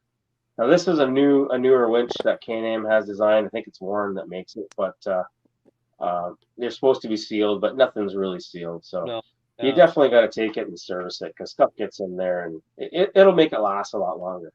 Yeah. But what I was trying to say before is you need to access your free spool lever, right? Which is down there as well, because if you got to pull enough line, it's much more advantageous to open your free spool. So it's kind of a, it does help, but you still not. But a lot of some guys, the free spool breaks. Yeah. That was one of the first things that broke on my winch, was a free spool lever. Yeah. And I think it's because of the dirt and mud and everything. And I mean, it was an entry level, like it's a 500 Outlander. So, I mean, it's entry level by any means. It's not sealed up like an XMR would be. But yeah. Now, I hear you talk about Visco lock all the time. Let's hear your thoughts on that. Like, for people that don't know what that is, if they're in a Polaris or Arctic Cat or whatever, explain to the folks out there listening what Visco lock is, why you're so blown away by it. Okay, so to be add on what you're saying, to be more specific, it's the new system. It's called the Visco 4 lock. So the original front drive system for the Can-Am, it's called Visco lock. I think this one's called Visco lock QE. And I can't explain it very well. I don't really know how it works. But you've got so it's a differential with your gears, but then it has basically like a section of like clutch plates, and it has like a viscousy fluid in it. And when it spins, it gets compressed, and then it locks the free wheel, the limited slip wheel, it locks them together. So when they're rotating, they rotate together. Okay. But Yeah. what happens is once you stop, it has to turn to re-engage again. And what happens is this visco lock, the original one, they wear out over time and it doesn't catch. And when you, like you would know just from riding, when you're trying to press something and you need traction of both front wheels, that's where it lets you down, because it won't, you can't turn it for it to lock in. So that's been the biggest downfall there, that system. But when you're moving and you're at good speed, it works very, very well. But it basically locks and unlocks. So what the new forelock is, there's an electric motor, and I have no idea how it works, but it physically locks the front diff. It doesn't use the visco part at that point, or it locks. I don't really know. No one really knows how it works. Yeah, because I seen it with yours. It's instant. It's you push that button and both those wheels are turning. You push the button, and push the button, and the actuator motor or solenoid or whatever it does clicks it in, and she's locked in. Yeah, it's locked in. It's like it locks the spider gear. It's not very. Yeah, it's. I think it's like it locks the spider gear, right, so that it rotates at the same time. Like posi traction. It's not. It's obviously not. Yeah, it's obviously something not overly complicated, because I know the guys were all other guys with the Renegades were looking at it and trying to figure it out, and they're like, it's basically the same. It's the same casting type of thing with the change, and he's like, yeah, I think you can modify that, right? But what it does is the nice thing too with it is that it's not stiff. Like I've been on a more traditional style of locking, front locking diff, and like on a Yamaha or something, and when you lock it in, like you're locked, and it's not easy to turn, and you get through what you need to, and then you want to unlock it. Like you don't want to drive in it very far. Whereas this, you can drive in it locked, no problem. Which would be very similar to a Polaris, because the Polaris it's fully locked, and it's pretty smooth. It doesn't really, it's easy to drive in full when it's locked. Yeah, you can go pretty fast with it locked. Oh yeah. Do you need to? I don't know. There's some debate on that. I don't know. So it has I don't know what the RPM limit is. But it does have a limiter when you're in locked. Yeah. Okay. I think when you tune them, it gets rid of that limiter, doesn't it? Oh yeah. You can get it tuned and get that taken out of there. Oh yeah. There's guys that do that for sure. Rally Sport 31, he's got the old school Visco lock on his. Yeah. So then the alternative, what some people will do is they'll put a mechanical locker, which the same system that they have like in 4x4 trucks. There's a couple different brands, so it mechanically locks. You get rid of that whole Visco lock. Right. Yeah, that's the thing. There's enough people making aftermarket parts for these things. I'm sure there's a solution out there, right? Yeah.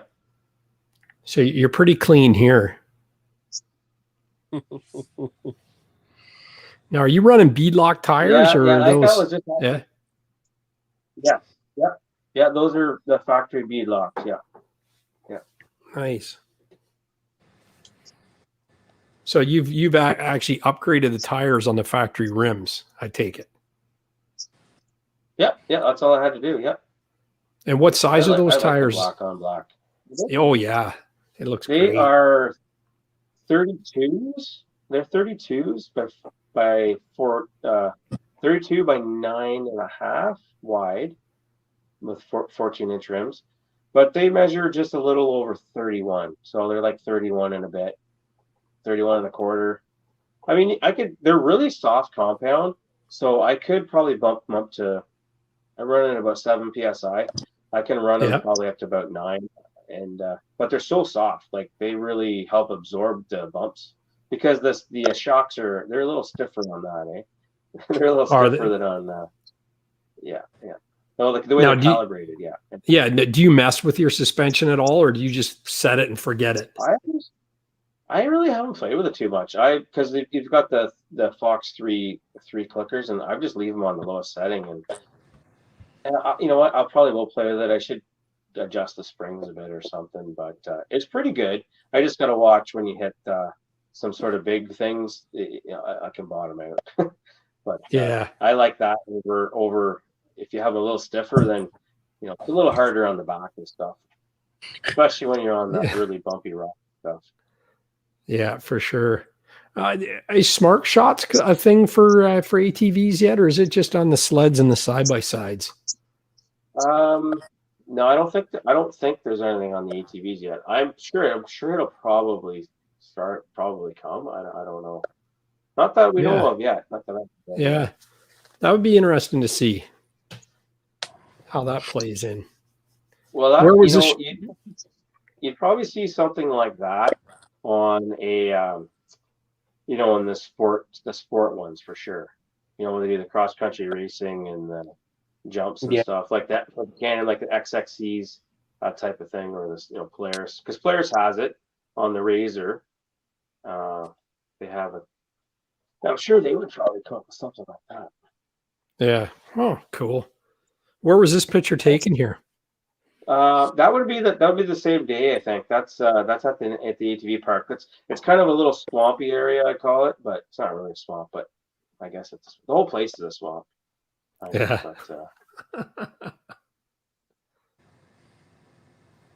I'm gonna do a beverage to be fresh. I'll be 2 seconds. Yeah, for sure. No problem here. There's the coded picture right there. Look at that, eh?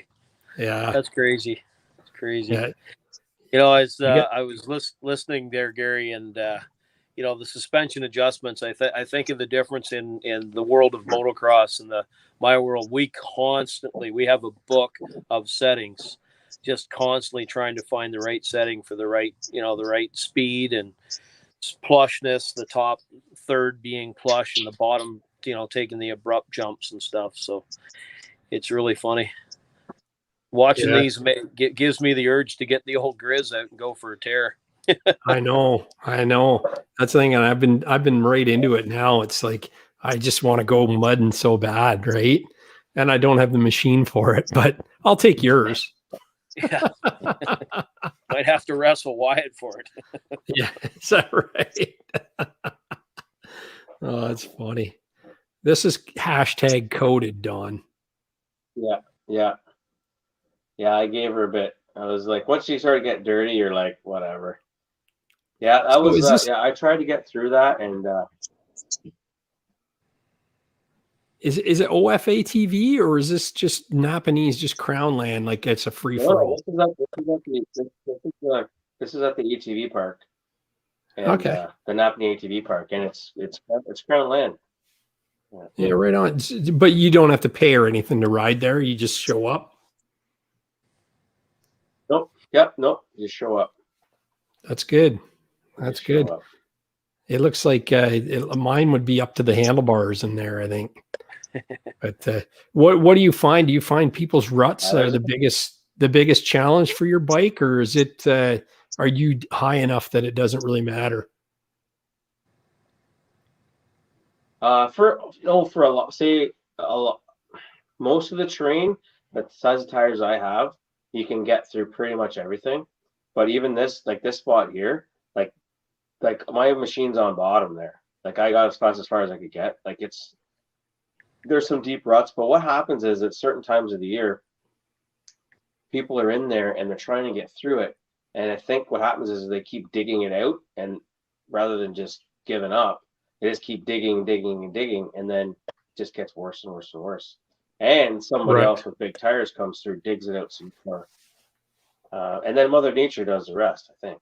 Yeah, true. But what happens is when you see it covered with water, you have no idea how deep it is. But when you see some of these places, when it dries up in the dry part of summer, you look at it and you're like, oh my God, no wonder that's so hard. Yeah, that's funny. So will that spot dry right up eventually? That one could.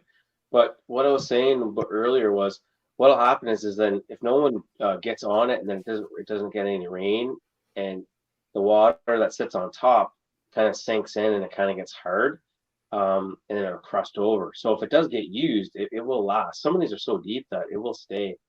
Like this time of year right now, hopefully we'll get some rain. Let's get some more rain this week or earlier this week, and it's going to be prime this weekend. Nice. That's what we're hoping Nice. for. Yeah.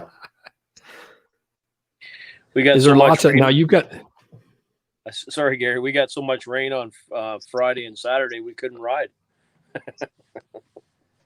oh, it's Everything- crazy. All Did you right, see? Did you see the pictures from up north in Bracebridge with the water in the parking lots? Like there was a Ford F-150 going through. It was over the front bumper. Well, That's when we pulled out of Chatsworth and the tornado went through it just north of the motocross track there. So just after we left. It was Chatsworth that the tornado touched down. Yep.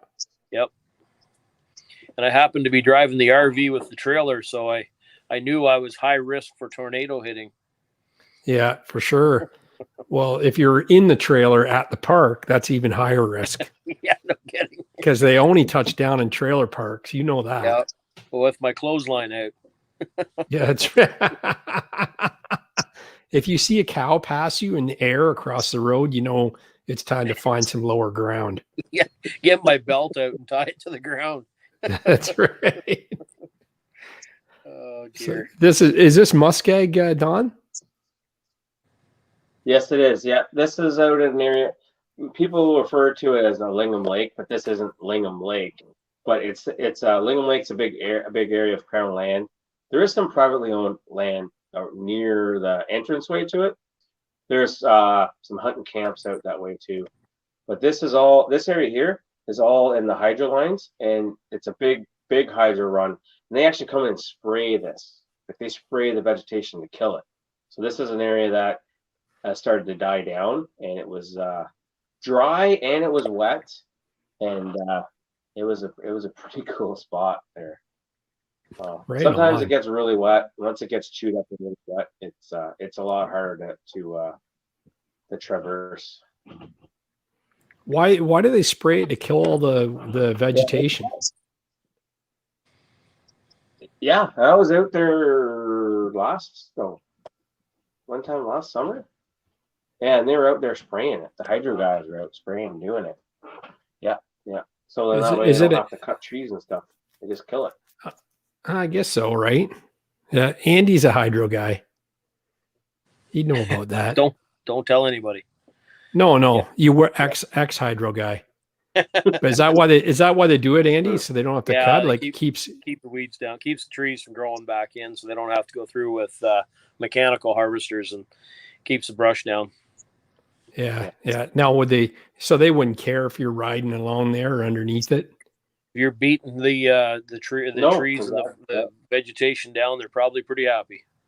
Yeah, for sure. Yeah. Exactly. There's a classic picture. If you watch Adventures This Way on YouTube, you are familiar with this shot. Just giving her. How long is that trench? Like it's, maybe 6 feet wide, and how far can you go in that trench of water and mud? Well, that's almost at the end of it. I think that was probably 100 feet long, that one. And there's 3 different sections to it. Yeah. Right. Yeah, that's that when you're walking in the mud like that, and you got a winch, and you winch yourself out, put your winch back, get going again, then you got to pull your winch out again. It's tough sledding. It's like walking in snow, like walking in deep snows. It's hard on you, right? It's same as the mud, but it's slippery, and you can fall down. You can fall down easy. Oh yeah, for sure. And if you're trying to maneuver that thing along as well, do you ever get caught in it? Like, do you ever run yourself over? I ran my foot over my foot over it. Yeah. Usually that's more when you're trying to help someone when they're not stuck, but they need some assistance just to get over an obstacle. Yeah, you got to be careful with that because you can't see where your foot is, or they move a little further maybe than what you expect. Or, you know, suddenly get a little bit more moving, and yeah, that can happen. That can happen. Yeah. Is this your old bike, your old Polaris? Could be. Yeah, I sent a couple. There's a couple of Polaris ones I sent you there. It's got Adventures This Way on the rad cover. Yeah. Oh, I know yeah, because I haven't got it yet. I'm on delay. I don't know how that works. I know you're watching on YouTube. You shouldn't be doing that. You should be watching it through this. I'm not watching on YouTube. I'm watching I'm on the StreamYard. Oh, that's weird. That's strange. It's so delayed. Yeah. Well, my internet's not good. So the fact we've made it this far, I'm just blown away, actually. Yeah, I'm glad you're with I really us like too. this photo. This photo. Yeah. That's awesome. Those are interesting tires. What do you got? What are you running on that? They're called the XM1000s. Those are good tires. I like those. Yeah, they look like they've got a gap down the middle. They look like they channel a lot of mud. Yeah, well, they're a mud tire. They're designed for mud, but they do ride very smooth. But that channel down the center is something very different. They don't turn so good though. They don't turn so good. No, they're stuck. Well, because with that open channel, when you turn the tire sideways, there's nothing to grip. Pushes. So kind of skid a little. Pushes, yeah, exactly. Wow. No, when you're driving at speeds, it's fine. It's fine. It's just when you're going slow, like ice or snow, like you can't. It's like an old skidoo that you can't turn. You know, the old ones. Is that right? Yeah, no carbides on it, right? Yeah, exactly. Yeah, with no carbides on it. Now, have you've got a rad relocate? You don't on yours, do you? On your new one? No. I'd like to keep away from it if I can, and we'll keep our fingers crossed. But if I did get one, I do like the one that Oster Cruiser has. That the one they make. Guy makes them out in Saskatchewan, but they're all aluminum, so they're a little lighter. But they do look pretty cool. But it's a completely different rad, is it? I like it without them. Well, they're all the Renegade ones. It's a whole new bumper, and the relocate's kind of integrated into it. Yeah, I gotcha. Yeah, there it is, clean, Andy. That's what it looks like. Nice. That was like brand new. Yeah, it goes like that. One ride on it when that picture was taken. Yeah, that's funny. Did you take it easy when you first got it, or were you right in? Oh yeah. No, I took my time and broke it in, let the belt break in, and just took it easy on, follow the manufacturer's recommendations. As soon as I got like that first kind of 50K in and 10 hours, and actually I think I took a video and I was like, yeah, that's pretty close. So I was out and I drove it a little bit quicker. And, good to go. That's awesome. But now it's like, okay, we're going. We're doing this. Mm-hmm. But something that some people don't understand in the world of video, you can make the video kind of come. But if I go into the places I kind of go in maybe a little bit more aggressive, I've either one, checked it really well, or two, I've already been in it 3 or 4 times already. So I know what to expect. That's what some people don't get that. Yeah, that's right. So that would be one of your tips is know where you're going to go. Oh, absolutely. Absolutely. Yeah. I like this picture. Did it crawl up on that rock? You're actually got the one wheel up on the rock. Yeah. Well, that's kind of demonstrating the that Visco 4 lock we were talking about. Yeah. Where it's actually locked in and you can crawl. So it worked. It works really good. Yeah. And is that I think you were mentioning last week that the actual wheels on a Renegade are more forward than they are on an Outlander. Was it you that was saying that? The which part? The which your front axle, your front wheels are more forward on a Renegade than they are on an Outlander. No, I don't think so. I think what that maybe is, it's more the plastics. Underneath a Renegade and an Outlander XMR are the same. A regular Outlander is going to be a little bit different than an XMR. They're built a little bit, the widths are a little bit different. I don't know all the specs, but it's really just the plastics, really. Yeah. So yes, you're on a Renegade, your front wheels stick out. They're the furthest thing in front of you. So if you hit a little obstacle like rocks or something, you hit your tires first, and then you climb up. Whereas a Renegade or an Outlander, you're going to hit your bumper first, depending on how tall the object is. Yeah, I didn't even know that. I never knew that until I actually had one. Now, have you ever seen guys busting their headlights off? Like that's a good point. You said the Outlander's got the bar going around all the headlights, the bumper, and the Renegade bumper kind of goes, "Hey, lights, here, you stick out." Is that a problem or no? Oh, yeah, stuff will get dinged, but a lot of it is related to when you got more fenders, then there's less room for the tires. So as guys add bigger tires, you're hitting the floor, the footwells are in the way, and then as the wheel travels up and down, and it's going to hit more. There's more stuff to hit. Yeah, that was a big problem on the Polaris, big time. Big time. Yeah, it looked pretty compact in your wheel wells with those big tires. It is compact. But this looks good.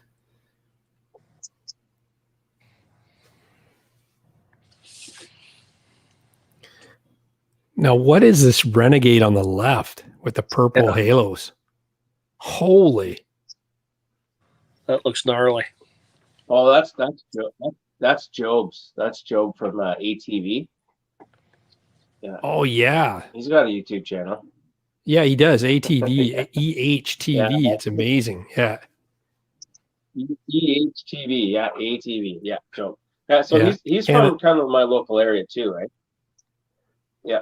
And so the one in the middle there, that's Dan. He had some of his photos there earlier. Yeah. Now he's got those are big tires. Yeah.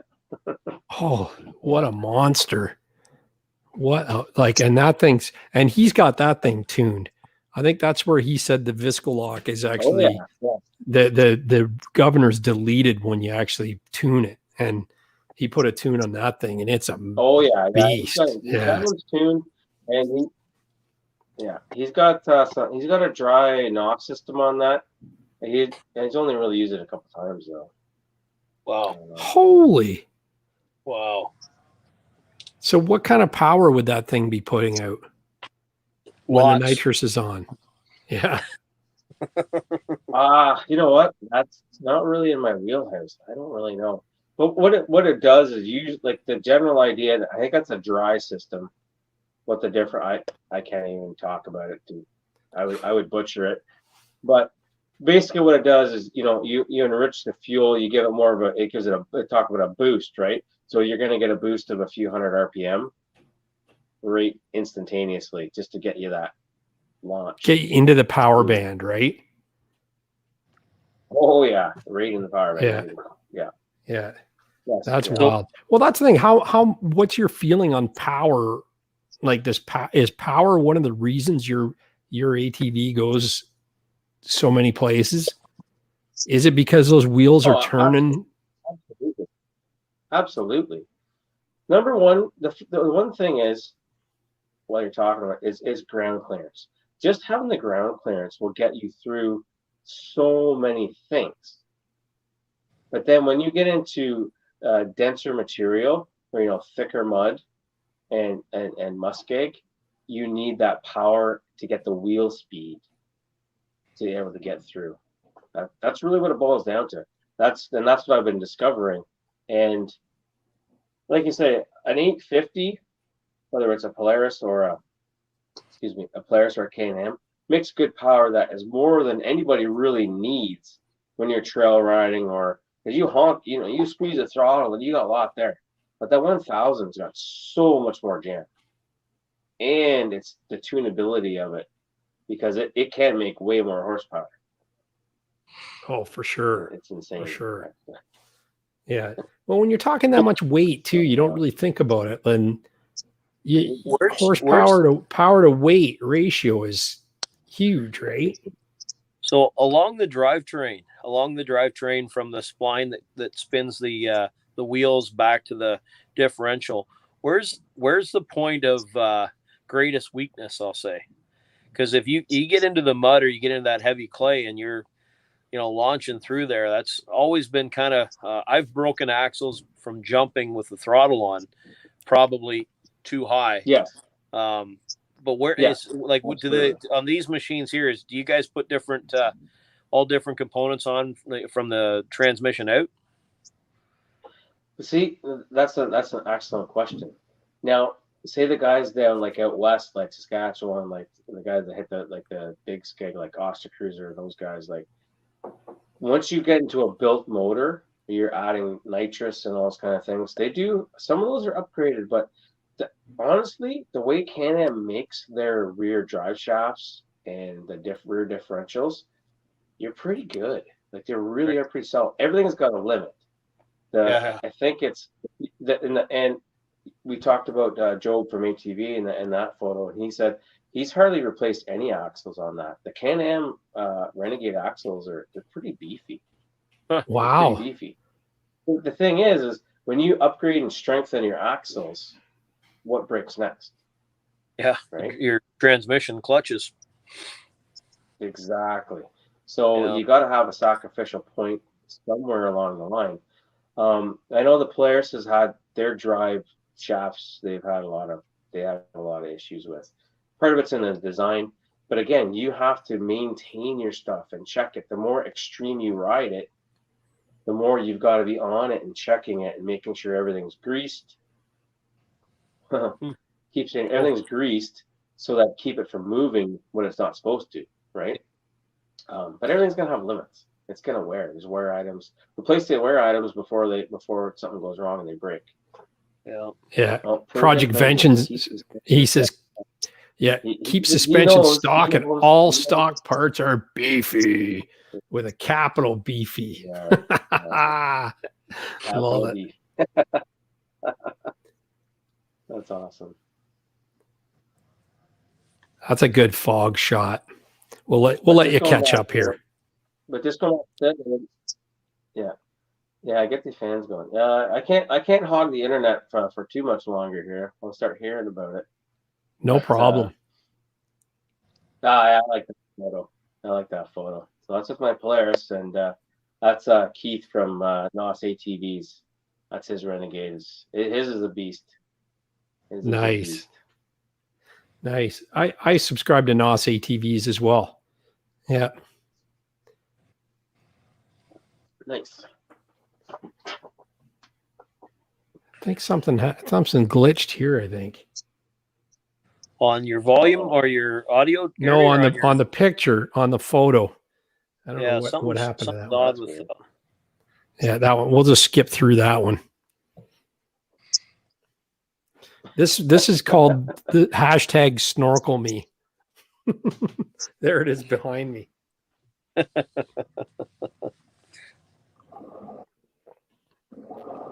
This looks like a Honda. Looks like your Honda, Andy. I think it's older than that. With the square headlights. Yeah, Honda Is 4Trax. this a red one? Red one? Yeah. Oh, that's Louis. That's one of Louis. That was at Oh, the it is. Louis property last summer. Yeah, Nice. so I threw that in That's there. awesome. And Hondude was there that day too. With some Right guys. on. Yeah, Hashtag hold those your little breath. 300, those 300, yeah, those 300s, you build them up and they do a lot, man. You don't even got to That's worry about cool. swamping them either. Well, so light, right? Hondas are light. Very light. Very. Yeah. I didn't even think about that. That is power mods for sure. Well, when you go big or go home with the snorkel on that one too, right? Yeah. That looks like fun. Give her a yank out. We're looking at your Polaris just buried. Yeah, and with that one, I had a ride at the ATV park. This is on a trail in between the ATV park and my house, and I've been on it before, but it was just it was at the end of the day, and I was on my way home, and I'm like, oh yeah, maybe I'll try this one, and I just got buried, and the bugs are out, and you don't have any drinking water left, and it was dumb. That was about an hour probably to get out of there. I mean, you shouldn't ride alone, especially in this stuff, but how often do you go out by yourself? I see a lot of videos where it looks like you're just farting around by yourself out there. Sometimes. Yeah. But like where this is, like it would probably take me 15 minutes to walk to the highway or the road. Like Oh, that's not bad. And it's like probably take me 20 minutes. Yeah, it's like we're in civilization here. That's what people don't understand. Like I live in the country, but we're not in the middle of nowhere. So No, yeah, that's a big debate sometimes. But yeah, if I go for myself, it's places I go all the time, and I'm in civilization. I'm not in the middle of nowhere. Yeah, true. But sometimes true. I do take. And you're doing take some adventures. Not by yourself, but you have your gear with you and everything. You're not really that isolated, like So. You're going prepared in your experience too, and that helps. Oh yeah, just experiencing the outdoors So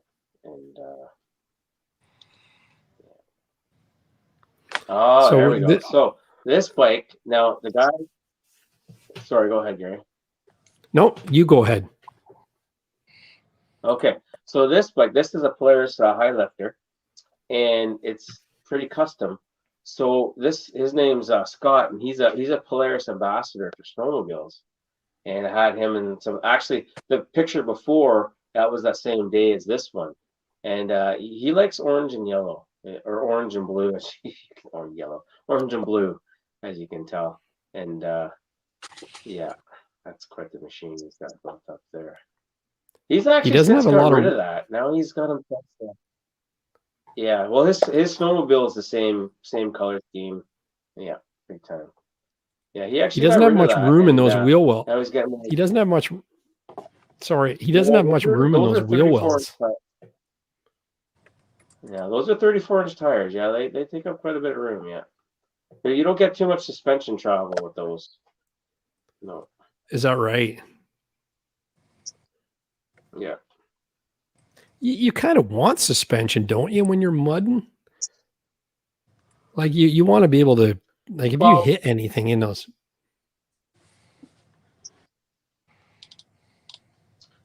Yeah, well, it's kind of the trade-off, right? Like if you want ground clearance, so you need the machine raised up, stiffer suspension, and bigger tires take more room, so your suspension travel, you're not going to have as much. That's kind of the give and take. Yeah. Really.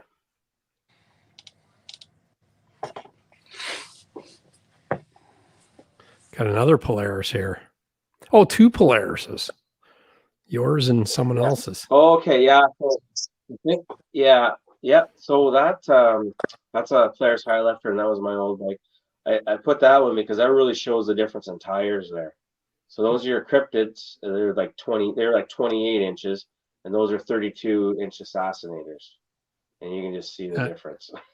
Oh, it's huge. Yeah. Same bike. It's basically the same Just- bike. It just way taller. Underneath, it's the same bike. Yeah. Yeah. Project Vengeance says on a Renegade, you get more travel with 34s than a Polaris. Ask me how I know. And he gives a laugh out loud emoji. Yeah, that sounds about right. Yeah. Oh. He must have put a 34 right through the fender on a Polaris, maybe. I like the headlights on this thing. It looks angry. See if I get that. Yeah, that's my Yamaha. That was what I went to. There's an event that they don't have anymore. It was in it's near near Bancroft. It was called the Dungannon Mud Bogs. It was a rally. It was a rally, and they had a mud pit where you could do racing for prizes, like time prizes. And that was my kind of first forte. And I mean, I was like, oh my god, it's insane. It was insane. It was just bike was covered. What year is that, The Chris? old 450 made it. That's an 18. That was my 18. Yeah. Okay. That was an 18. That was the 450 when they brought the 450 back. Right. Okay. I tell you, I would have got a Yamaha if they put. I would have got a Grizzly if they put the 850 in it. I would have got one for sure. I would have. Yeah, Andy's got a 700 Grizzly. Yeah. Yeah. I'm holding off, waiting for the twin Yamaha. Yeah, totally. I would get one for sure. Yeah, I like the platform. I'm not like you say. I'm kind of the opposite. I'm more of fast trails, jumps, technical trails. Much kind of suits my needs from the dirt bike world. And I like that platform because it's small enough and nimble enough that you can zip through the trails real fast and still crack the throttle and wheelie and jump stuff. So. Yeah. Oh, absolutely. And like they talk about like the power to weight ratio with the Yamaha is your one of your best bets, right? So you put that 850 in there, That would be that they have in the Wolverine, the new Wolverine, side by side. That'd be awesome. Yeah. No, I still like Yamaha. I don't against Yamaha at all. I would get one. Yeah, I wish they'd do. I wish they'd do it. Like I seen. Lots of concept pictures people have put out of the Grizzly Twin, with like a performance package on it. It looks amazing. I wish they'd just do it. Hey, they'll make performance. Yamaha will make performance dirt bikes, but I don't know. Something's they gotta want to do it for the ATVs. Oh, so this is my daughter here on the old 90. That we have. Right on. I remember riding that. That thing was fun. That was a little two-stroke, man. Those things were awesome. It's a Sportsman 90. That's wicked. Yeah. Was it premix? Or was it oil injected? No, it was oil injected. Yeah, I got on that thing, man. You need to rip that thing. You're a little big for it, but I'm not that tall a guy. And yeah, it's fun. I was like, oh, okay, we got to get a bigger one. Yeah, that's great. That was your first ATV, was it? You got her one, and then that paved the way for you. Yeah, really. Yeah, that was our first ATV we had. Yeah, it was. That's sweet. Actually. So she got you hooked. That's amazing. Good for her. Yeah, something like yeah. That's the story. Yeah, we'll go with that. Yeah, and that's all the fan photos there. That's pretty cool. Pretty good. Yeah. Well, thanks for sharing those pictures too, and all the information as well. That's priceless. We learned a lot from you. Well, yeah, that's great. Like, and the thing to keep in mind is like I'm still learning. Like, I'm still pretty new. I'm still pretty new to a lot of this stuff, but everything I've ever gotten into, when I kind of grasp it, like I'm like a sponge. I want to learn everything I can about it, and try to get better at it. And I've done a lot of like coaching over the years of my kids' sports and those types of things.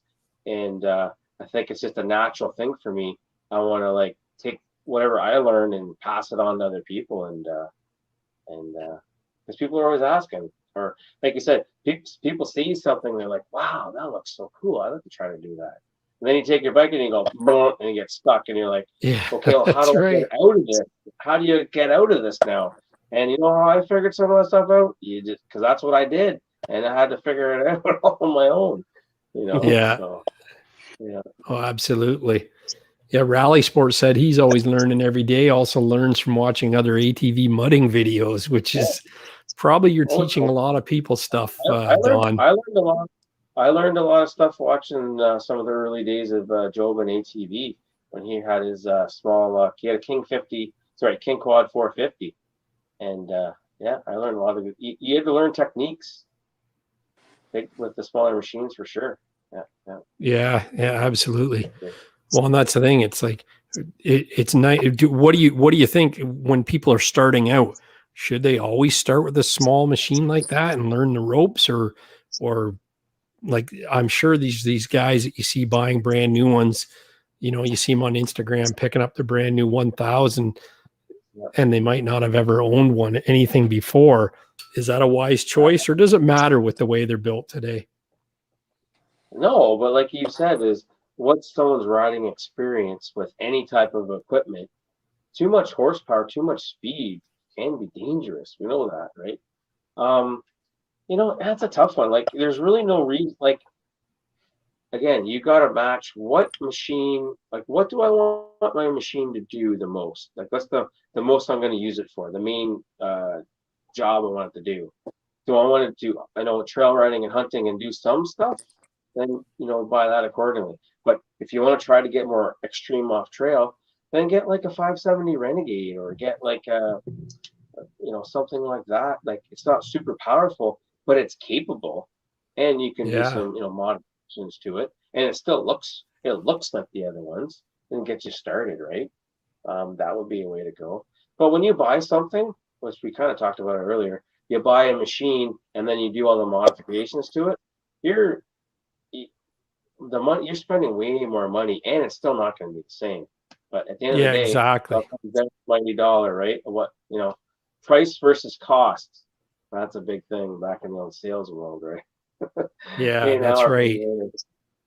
And well, you're still again, like if you buy a regular Outlander and you put a rad relocate on it, tires, you still Outlander axles. You don't have XMR axles and all the other stuff. So yeah, pay me now or pay me later. The drive shafts, like the rear dip drive shaft might be different, things like that. Yeah. But yeah, it's endless. It's endless. Geared any differently too? Yeah, there will be some change. There will be some differences between the XMRs and the the Renegade XMR. The low range is much lower gear ratio difference than say an Outlander. Right, it's way low. Like low is super low. That's crazy. Yeah. But your high gearing is different too, right? So you're not going to go as fast. But that's true. What it does, it goes from 0 to fast enough in a heartbeat. So, 0 to fast enough. Zero to oh shit, it's happening. Yeah. Exactly. End the suspense, they call it. Yeah, I like that analogy.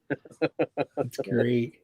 Well, that's good. Well, how can people find you on YouTube, Instagram? Where else do you hang out? I'm on the Facebooks too. I got a Facebook page. I'm in a few riding groups as well, and but yeah, I'm on Instagram. If people want to get a hold of me, send me a message on Instagram, Adventures This Way _. I found out there's someone else that has an Adventures This Way on Instagram. I screwed up the other day and did type something, and I forgot to put the underscore is in, and they're like, "Can you stop mentioning us and your stuff?" And I'm like, "Oh, sorry about that." Yeah. Adventures. It's an Adventures _this_way on just Instagram. Yeah. Yeah. So I'm still then, a little newer at Instagram, but I'm trying to find my way there a little bit more, and the Facebook groups, and and just while you mentioned that, actually, I was just thinking about it. I mentioned that I really like taking people to the ATV park for the first time, and so what I kind of decided what I wanted to do was, I had someone ask me about it already. Actually, they wanted me to take it to the ATV park, and I'm like, yeah. So the kind of concept idea I have is I take people there, and this is a business transaction, and we get it all organized. But I take you there, take you for a tour, and then I make a video. Like, I make video of it, but then I make a video of the people that they get to keep for themselves. Yeah, I love that idea. Yeah, I did catch that on one of your videos, and I went, I'd be right into that, man. Yeah. So, yeah. But I'd have to borrow Andy's quad. Don't tell him we're going mudding, though. But you can Andy's go there with any machine and get around most of the stuff. So I guess you can pick and choose where you want to ride, right? Yeah, like you could have fun in there with the little Wolverine, could you? Oh yeah, like some of the rides we've done, like people come with just regular machines and they can navigate most of it. Like I know the way where you can and can't go, so yeah. And we'll tell you after. Yeah. Yeah, you shouldn't have went in there. Maybe you shouldn't have went in there. Yeah, we didn't think you'd get through there. That's right. And we were right. Through that, yeah. Well, that was a good show. Thanks for having me on, Gary. I really no problem. It. Thanks for coming. I appreciate your time tonight and all the pictures and everything. And make sure you check out Dawn and Adventures This Way and Andy78 Kerr on YouTube as well. And we'll see you guys. Sure. Yeah. Yep. Good to meet you. Yep. I just found you on Instagram there, so it's all good, guys. Good show. For good sure. chats. Yeah. No, we'll get her going. Yeah, that was a great show. So I gotta get off the internet here soon before people start getting angry at me. So no problem. Well, you know what? I'm just gonna roll the credits then, and we'll call it a night, and we'll go from there. Okay. So just stick around. We'll be in the green room afterwards. Okay. Right on.